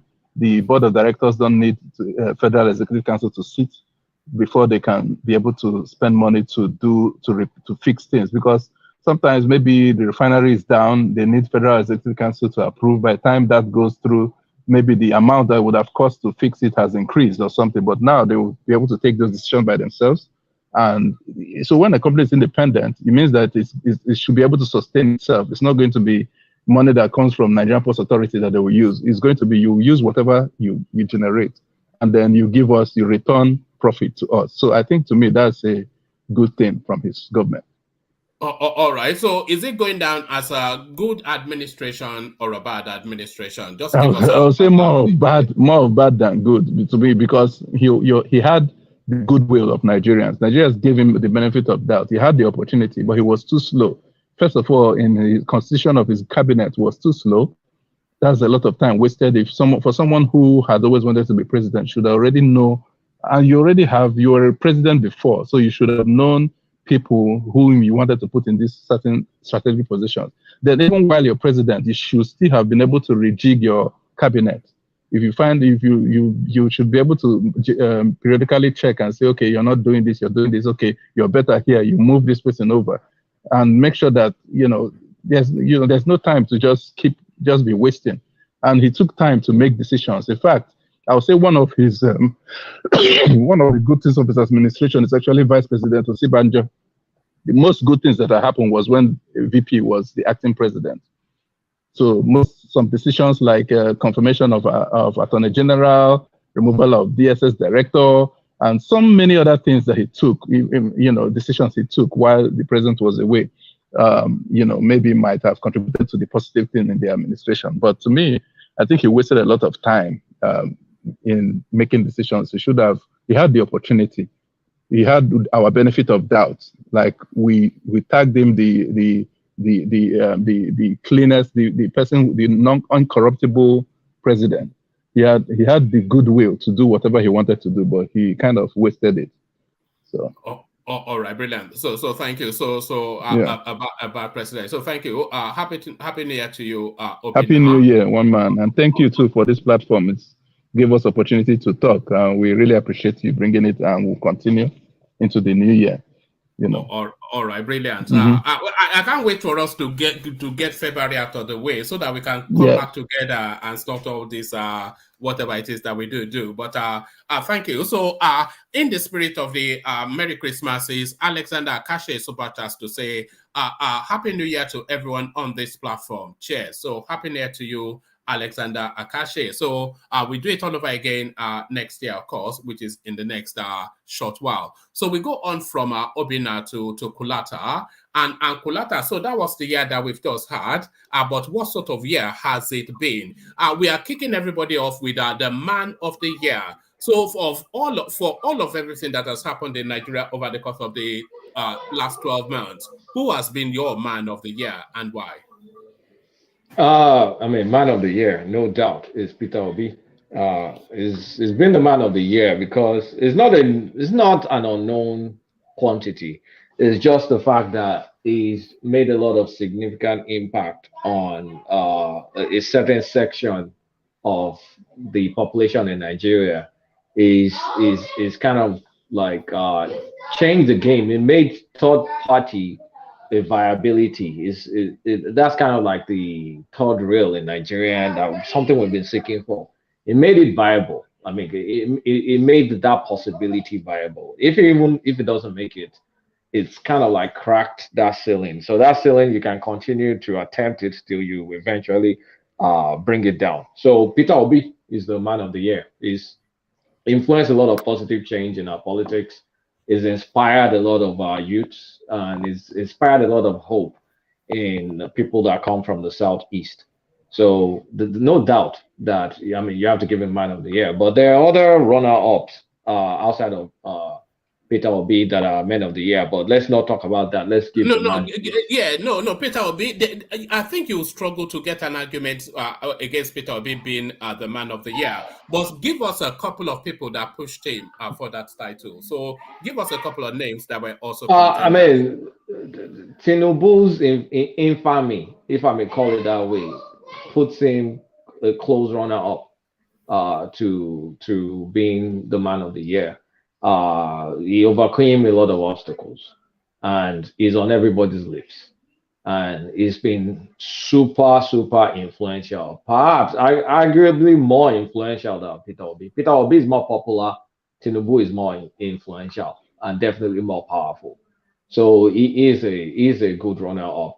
And there are additional people, but they don't. I mean, these two are way above everybody else. So that's the closest runner-up. But the star person is definitely Peter Obi, based on his popularity and I'll say positive change to the Nigerian Nigerian political space. Brilliant. Thank you. So, so to the woman of the year, I suspect you give us the same name everybody has been. No way. No, I'm not. I'm not. Toby Amuson. Toby Amuson is the woman of the year. Oh yeah, of course, yes. Toby Amuson. Yeah. Nobody comes close to Toby Amuson. Why are you copying my notes, Kulata? Why are you copying my notes? People are saying Ngozi, please. No, it's Toby Amuson. She broke the record. She even did better than the record she broke, if only just tiny wind assist. And this was someone that almost gave up. She's on everybody's lips. I mean, even Michael Johnson was saying like she was using cheat code or something. She went again and came close to that record again in another race. So nobody gets close to Toby Amuson. That is what they call a spectacular individual performer. That she was brilliant, and not just that, she also contributed to the relay. And I mean, we got a medal in the Olympics based on some of our contributions. So no way you cannot take it away from Toby Amuson. She's been the athlete of the year. But as laudable as her achievements are, and I'll be the last person to detract from that, is that sufficient enough of an achievement to rival what Madame Ngozi stands for and represents? Madame Ngozi hasn't achieved. She got an office. That's it. And she got an office based on lobbying from various people, including Buhari and all. And World Trade Center is like World Trade Center. She's not like the key person making decisions in the World Trade Center. She's just a figurehead. So what she has is symbolic. We're talking about something obtained by individual brilliance, like personal achievement. World Trade Center, you need assist. You need people to get you there. You may be a madam. There are many Madame Ngozi scattered all around the world that won't become WTO because they just don't have the influence that she has, and they're not strategically placed because yes, it's the turn of the black person, and she just happened to be the one available and the one they lobbied for. So I cannot compare that kind of achievement. It's an achievement, no doubt, but not an achievement based on an inspired achievement that based on your own personal effort. Who do you think the upcoming generation of females, let's narrate to Nigeria, will be most inspired by? Toby I think they'll be more inspired by Toby Amusan because Toby Amusan personally lifted our athletics up. That was a dying area in Nigeria. She's inspired many youths to like have that can-do attitude, and it extends beyond just athletics. It extends to other endeavors of life. Like, hey, this is a Nigerian. She broke the world record. It's not like she won. It's a different thing that okay, she got gold. She broke the world record and broke the world record by considerable amount of margin. We're talking about fractions of seconds that are very hard to achieve in 100 meters hurdles. I mean, to run 100 meters is just a few seconds. She broke it significantly. She did not win gold. I'm not talking about someone that got an office or won gold. I'm talking about someone that broke a world record. And it will be difficult for anybody to reach that world record. So our achievement is kind of like once in a lifetime or once in half a lifetime. All right. And the breakthrough person of the year, the person that has leveled up to the public consciousness. That one is easy too now. Yeah. That's Ashake. Who is Ashake? Come on, man. How can you say who is Ashake?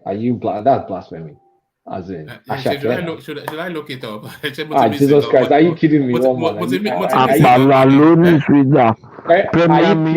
UEFA. It's not NG. NG is bigger. That's the song. Maybe you should open account for one man on Spotify so you can. I don't know anything about music. Or my music stopped with Sonny Ade, you know. So my God, you're so sad, one. I'm old, I'm old, nigga. Very sad. Ashake, what's she done? What has she? Chike. He said she. Is it he? Oh God. Is it he? Oruko obìnrin kọ́ l'Àṣàkẹ́ ni. Oruko obìnrin l'Àṣàkẹ́. Olawale Ashake. He's the new kid on the blog. The guy is big. At that rate, this guy will just video everybody put together. At the rate is going now. Ashake is a breakthrough person for me. He's done wonderful. It was you can know when someone preparation meets opportunity and it becomes superstardom. The guy, I mean, he's been trying. It's not like he's been trying, but this was when he met Olamide. The guy put him in line. He just started releasing back to back hits. It's either his own hits or is involved with someone. Honestly, he got close to 10 hits, and there are hits that are still making the waves in clubs, in my part, Dora, in many things. So it is. I give it to Ashake as the breakthrough person this year. All right, brilliant. And to the event of the year, positive and negative. So to that space. That one, the event of the year in my mind, I don't know whether it's positive or negative, but Emilio Khan speech in Abeokuta, that was the event of the year. You talk about a dying man. I mean, not dying like that now, not literal. Yes. A politician that is drowning that went to now make. I beg your pardon. Sorry, Kulata. I remember the Ashakena. Is it not the one that had the concert at the O2 that somebody died? Yes. Oh, right. That's the one. Okay, carry on. All right, carry on. Yeah. I will have flogged you. I can't wait to know Ashake. All right, carry on. Anyway, Emilio Khan is the event of the year because that was just a rescue of a failing campaign, and it was kind of like pivotal. I don't know how much. I've not seen any event as pivotal as Emilio Khan. Just that Emilio Khan speech in Abeokuta, it changed fortunes. I don't think I've seen a political event as pivotal as Emilio Khan. So that's it. But I don't know whether it's positive or negative. It's just an event. But the terrible event of the year is the massacre of 50 people in Owo. The Owo massacre. That was just too close to home. It was just too bad. Nobody believed that kind of things will happen in the Southwest. The Southwest being the safest region in the country, that just hits way too close to home. It really, really bothered my psyche. Like I was almost chasing my parents with phones to make sure, hey, I hope you're not traveling. I hope you're not doing this, and so on and so forth. So that or massacre was the negative event of the year. With that or massacre, it wasn't the biggest event of that kind to happen in that country, but certainly because we don't have a history of it in our space, I think that was what shook the space. You know, there's no history of it in Yoruba land. It's something you hear in Borno and you say, "Oh, poor people." You know, I think that was what shook that space. It shook the space. Like, I mean, look, animal farm. Not all animals are. I mean, you know, some animals are more equal than the other. So if it happens in some areas, it's more like, all right, unfortunate. Oh, sorry. But if it happens in some areas in the country, it's like, oh wow, no, this. I mean, so that was. I guess that's how it is. It's unfortunate, like human life is not valued equally. But it happened in a war, it became a big deal, and it was I mean, that's a sad, tragic event because 4 people were worshiping in the Catholic Church and they went to gun them down. That's mind-numbing, terrible. All right, projections for the future, the big one, who sits on that seat the 25th of February? I will give it to. It's going to be a tight race between Tinubu and Atiku. I think Tinubu will probably edge out the victory, but it's not going to be anything more than between 500. I mean, it's going to be a very, very close, nail-biting finish. I'm thinking the margin may be as low as, I mean, we're talking about margin of like 500,000 to 1 million. I don't see the spread being big, because they're going to wrestle, they're going to divide the North amongst themselves. So it's now going to be like who gets the highest votes in the South between Atiku and Tinubu. So if Tinubu if he can manage a large turnout in the Southwest and get gangbusters numbers, if Obi secures the Southeast, or even if they suppress the Southeast, and if they can now battle Atiku in the South-South, because Atiku will still win the South-South, in my opinion.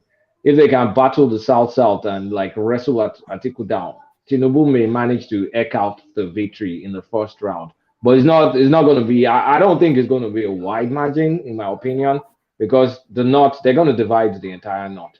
They're just going to divide it amongst themselves. So I favor Tinubu, but a slight margin.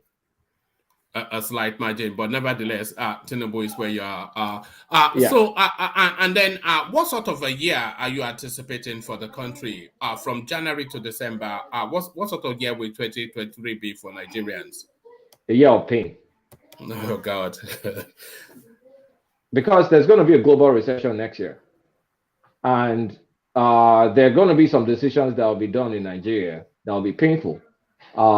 Except the politicians are not bold enough. But if they remove subsidy, and if they remove the subsidy, if they remove subsidy in petrol, and they also removed subsidy in forex, and then they remove the dual exchange rate, it's going to bring some pain. It's going to be a significant pain. Inflation is going to go up by those two actions. But I'll call it a year of pain and a year of new beginnings if Tinubu wins. The new beginnings will be a lot of projects that's being built will be coming up upstream, like Dangote project, the Lekki Seaport, and many other projects. I can't just mention. I mean, there are many projects that will start to bear fruition, but it's going to be slow, like every other thing. It's going to take some time, but that is a pivotal year. Next year is going to be pivotal year, but pain is going to be expected. There's going to be pain. There's no going away from pain. There's going to be suffering, way more suffering next year. But then within those suffering, you'll see the sprinkles of opportunities ahead. If Tinubu becomes the president, he'll be able to take some of all the work Buhari has done and now make it more visible. There's going to be that continuity. I think I think this goes to your next question. How people are going to see Buhari, but Yes. yeah, I'll just layer it together. I think it will make people look back at Buhari period and say, well, while that guy was bad, it wasn't that bad. It was probably just planting some seeds. But in spite of that, it was a bad manager. It was very ethnocentric. It was this, was that. But it's the one that planted these seeds that are starting to germinate now. But the germination is not going to happen next year. Next year is going to be painful. It's beyond next year, maybe in like 3-4 years before we now start to see. And there's going to be a shift in Nigeria. It's not the excessive consumption Nigeria we had in PDP years. That's why we made a lot of money and we have nothing to show for it in the PDP years. It's going to be some gradual shift to productive activity and something. Things will start working in the country from an infrastructure. I mean, it's going to be gradual. Industrialization, you'll be seeing green shoots here and there. But those may take like 10 years to fully materialize. But you start seeing evidently that yes, these are some changes in the country. But it requires the continuity. If Atiku comes in, then forget about everything I just said. Yes, well, I'm expecting just sell everything, won't he? Yeah, but I'm expecting Tinubu to come in, and I think next year will be painful, but you'll see some green shoots of opportunities coming forward, and that's how I see that. Buhari will be remembered. He's going to be one of those presidents that he sucked, but you're going to thank him for some things he started that nobody can recognize or see right now. They can't tell the history of this second Niger bridge without mentioning his name. For as long as that country exists, his name is tied to that project. Yeah, that's one thing. Power, you'll be remembering Buhari to eventually in the power space. You'll be remembering Buhari to in the steel sector, not the Ajaokuta steel. I don't think that thing is ever going to work. But maybe the Kaduna Steel and some other areas. You remember him for the Dangote refineries.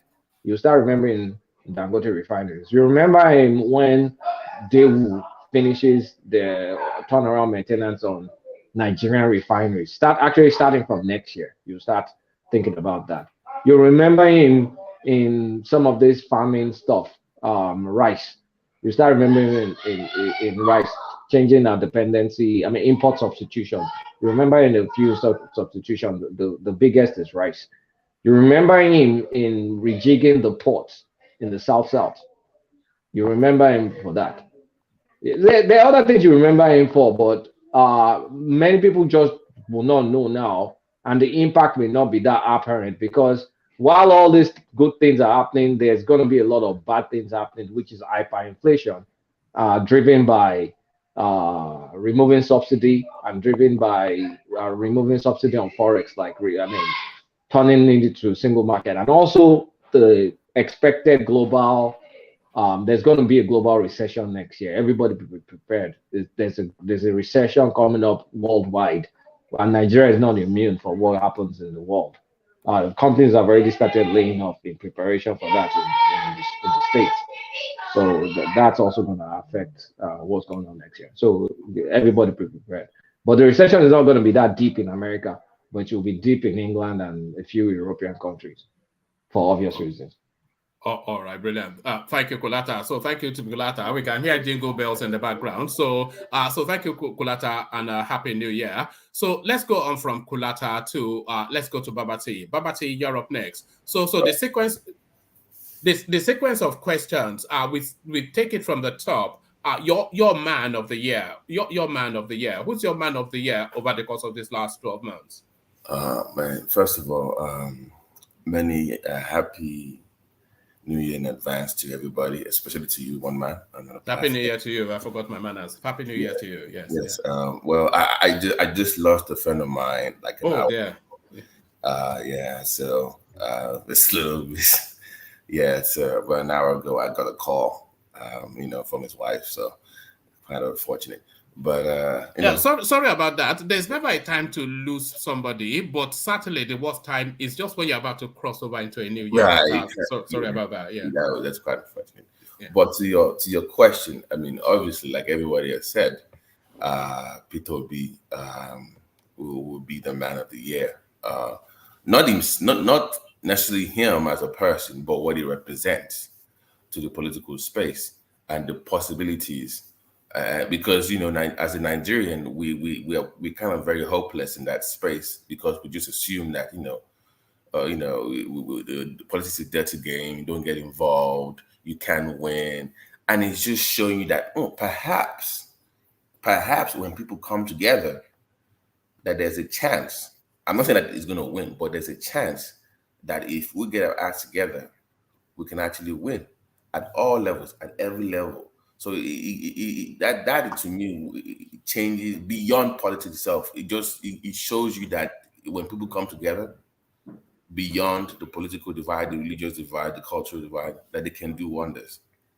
And to me, he's the man of the year. He's really changed the political landscape. That even if it does not win, for years to come down the road, people will start to at least show interest in politics, especially at the local level. So I'm hoping to see more of the so-called mushroom parties contest for local government elections, local council elections, and I think that would be as a result of the impact that Peter Obi will have made in the political space. So to me, he's the man of the year, clearly. Brilliant. I think that's almost universal, that thought that Peter will be man of the year. But we'll wait for Patrick to hear what he has to say. But then to counterbalance the woman of the year, you said Kulata stole your notes. Yeah, that bad be also give a word like the year. Just look at that. I'm telling you, the man probably went to public high school in Nigeria, so we know what happened. But Toby, come on.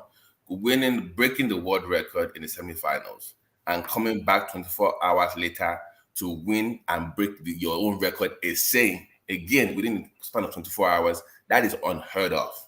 That was unheard of. And for a second, it made you feel good being a Nigerian. You just, because that reminded me of the Olympics in 96. The way that our women performed and that kind of Nigerian spirit and the way we came after Michael Johnson. I had to join the bullying on Twitter because we came together again. Like, who are you to? She's our girl. We came after one man, and even though we had this tribal fight on Twitter for a while.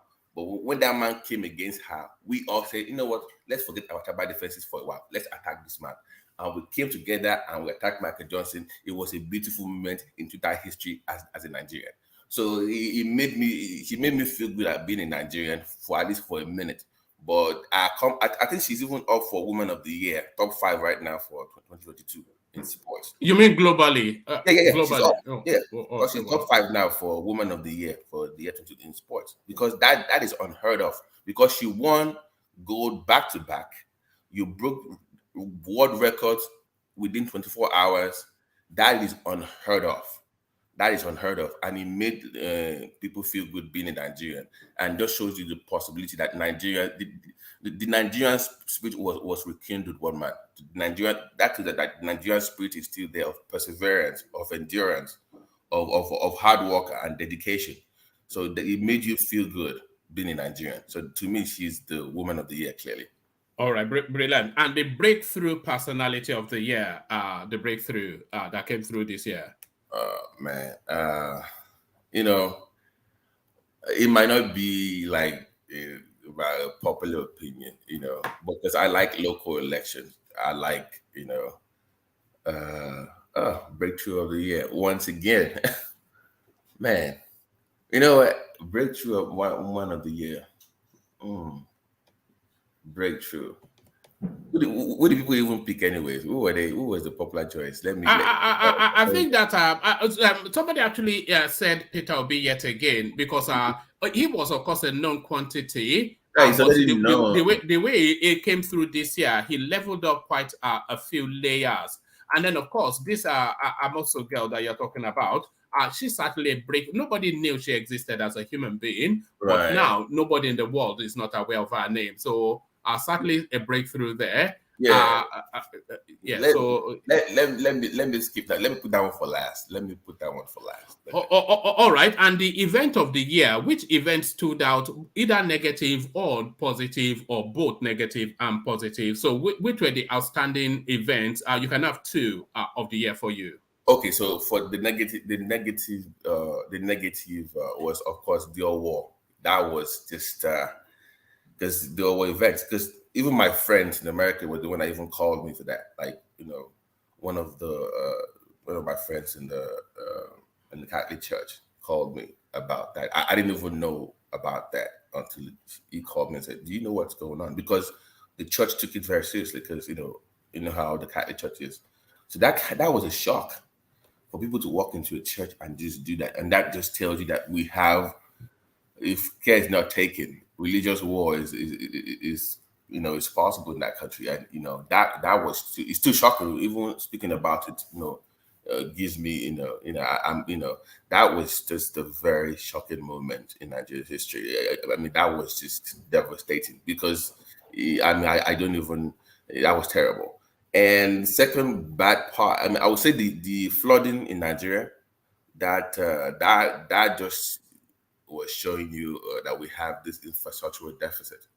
I know that was. I mean, it just tells you that we need to do more. But just to add one more, I don't know if people know Professor Grace Williams. Have you heard that name before, one man? No. Who was she?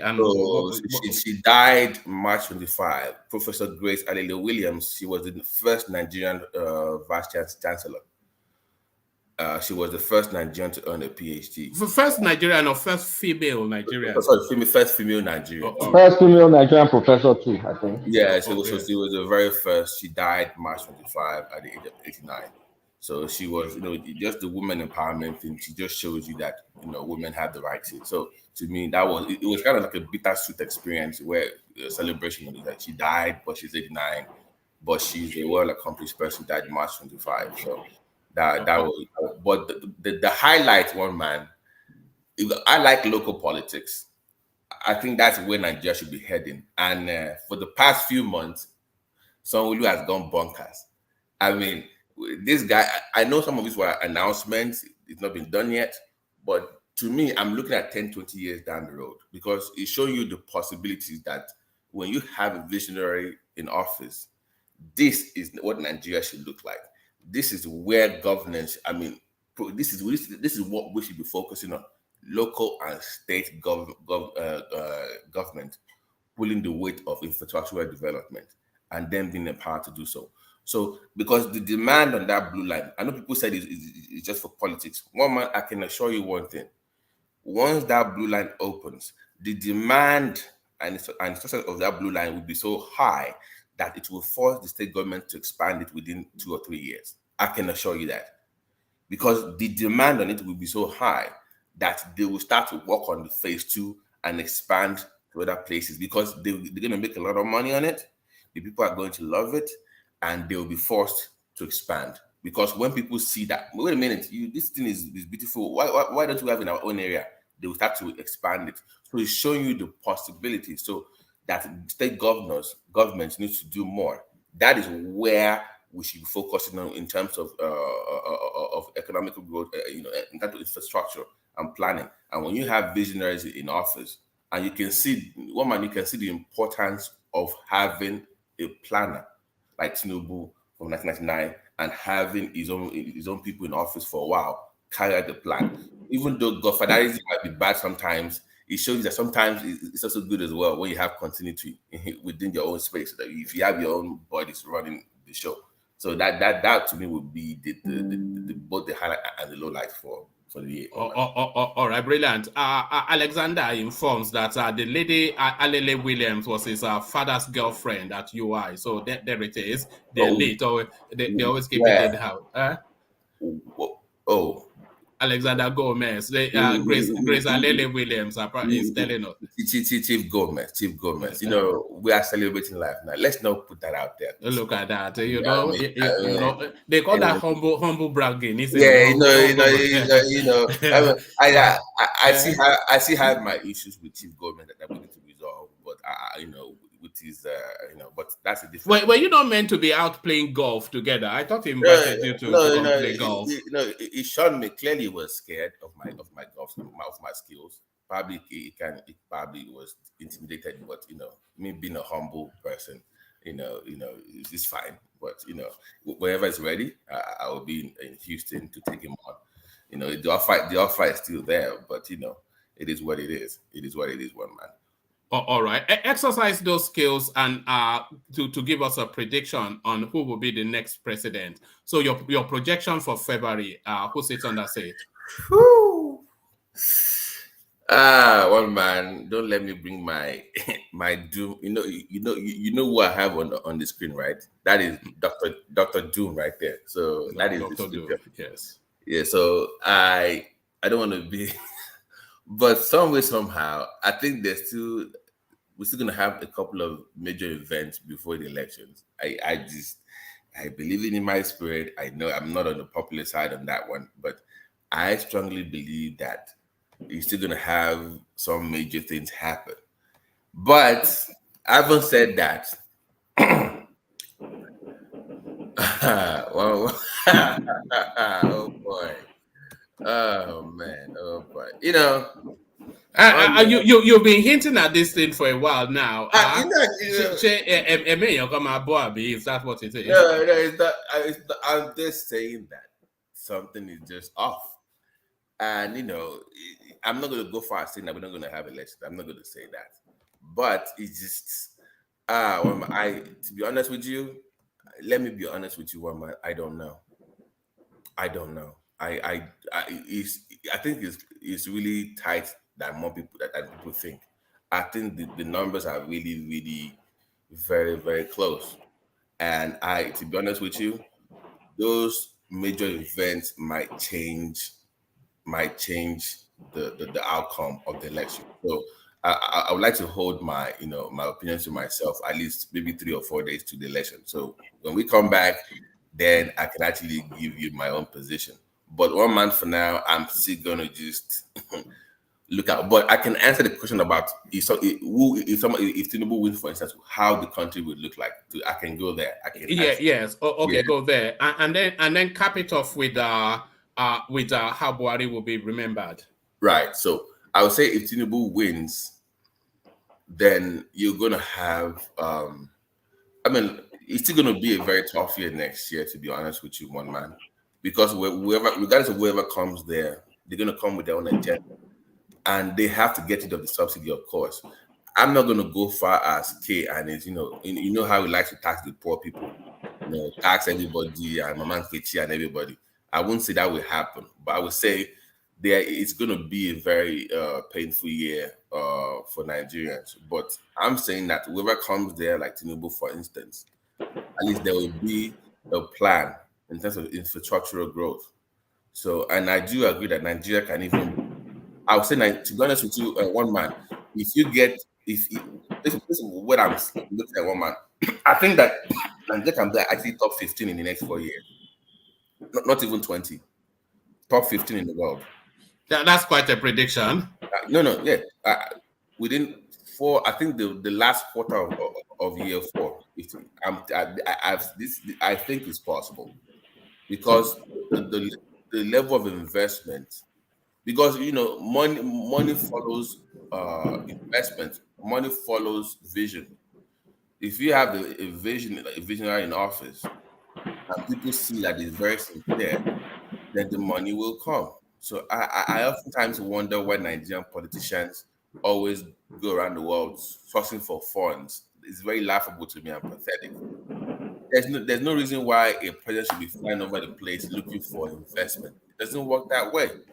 When you have your act together and you have a plan, investment will follow, right? When they see that you are serious, they are also looking around the world as well. So I think that if we have a president that is serious about growth and investment in that country, the money will follow. So I think it's like who will, do justice to that. And I think Atiku as well. Don't be dismissive of his experience. I know he made some mistakes during the OBJ era, by the way he was setting things up. So I think he also will do a good job in terms of attracting investment. Obi, I have concerns because of his lack of experience at that level internationally. I don't think he's exposed enough to, even though he talks a good game, I don't think he's strong enough to, attract the kind of investment we need, at least not for the first 4 years if he wins. So that would be my own thing. But to cap it up with Buhari will be remembered as a tribalist.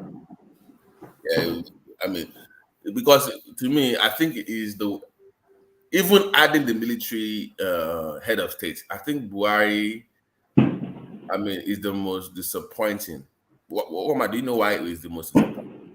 Because he had the best opportunities, the best, even more than OBJ to change that country. Because guess what? If Buhari has said, for instance, now I am going to change, or I am going to implement the policy in terms of, for education and healthcare in the north, where you have to go to school. Not something your kids to go. It's a crime in the north. Nobody, because he has that credibility amongst his people. He could have done the very thing that Goodluck couldn't do. He could have done so many things because he has the experience, he has the people's trust, and they kind of fear him in some kind of way. He has that kind of, messianic. I won't go as like divine kind of, stance, but I'm thinking that he had the opportunity and he blew it. And in terms of security as well, you're a former head of state, you are a military whatever expert or whatever, and you pretty much failed in that department as well. So I think in terms of education, healthcare, and security, is failed woefully. That has been. Healthcare. My God, you are sick in the UK for close to 6-7 months.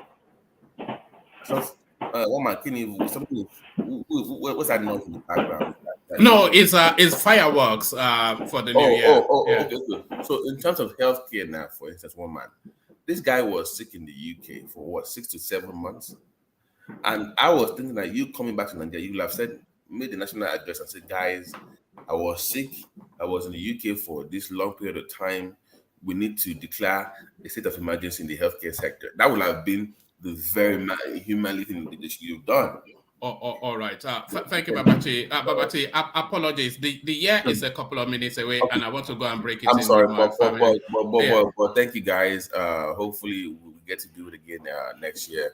And God bless everybody else. See you guys later. Bye. All right, Brett. Thank you, Babachi. Thank you, Babachi. I'm sorry, Patrick. I want to go break in the year with my family. So thank you, Babachi. And a happy new year to everybody. We meet again roundabout when we do meet this time the usual session commences. So happy new year. Thank you, everybody, for the super chat. Thank you for the year. Thank you for your company. We do it all over again. I wish you the best. I wish you all that you wish yourself for the new year. Thank you for the super chats. Thank you for the coffees. Happy New Year and peace.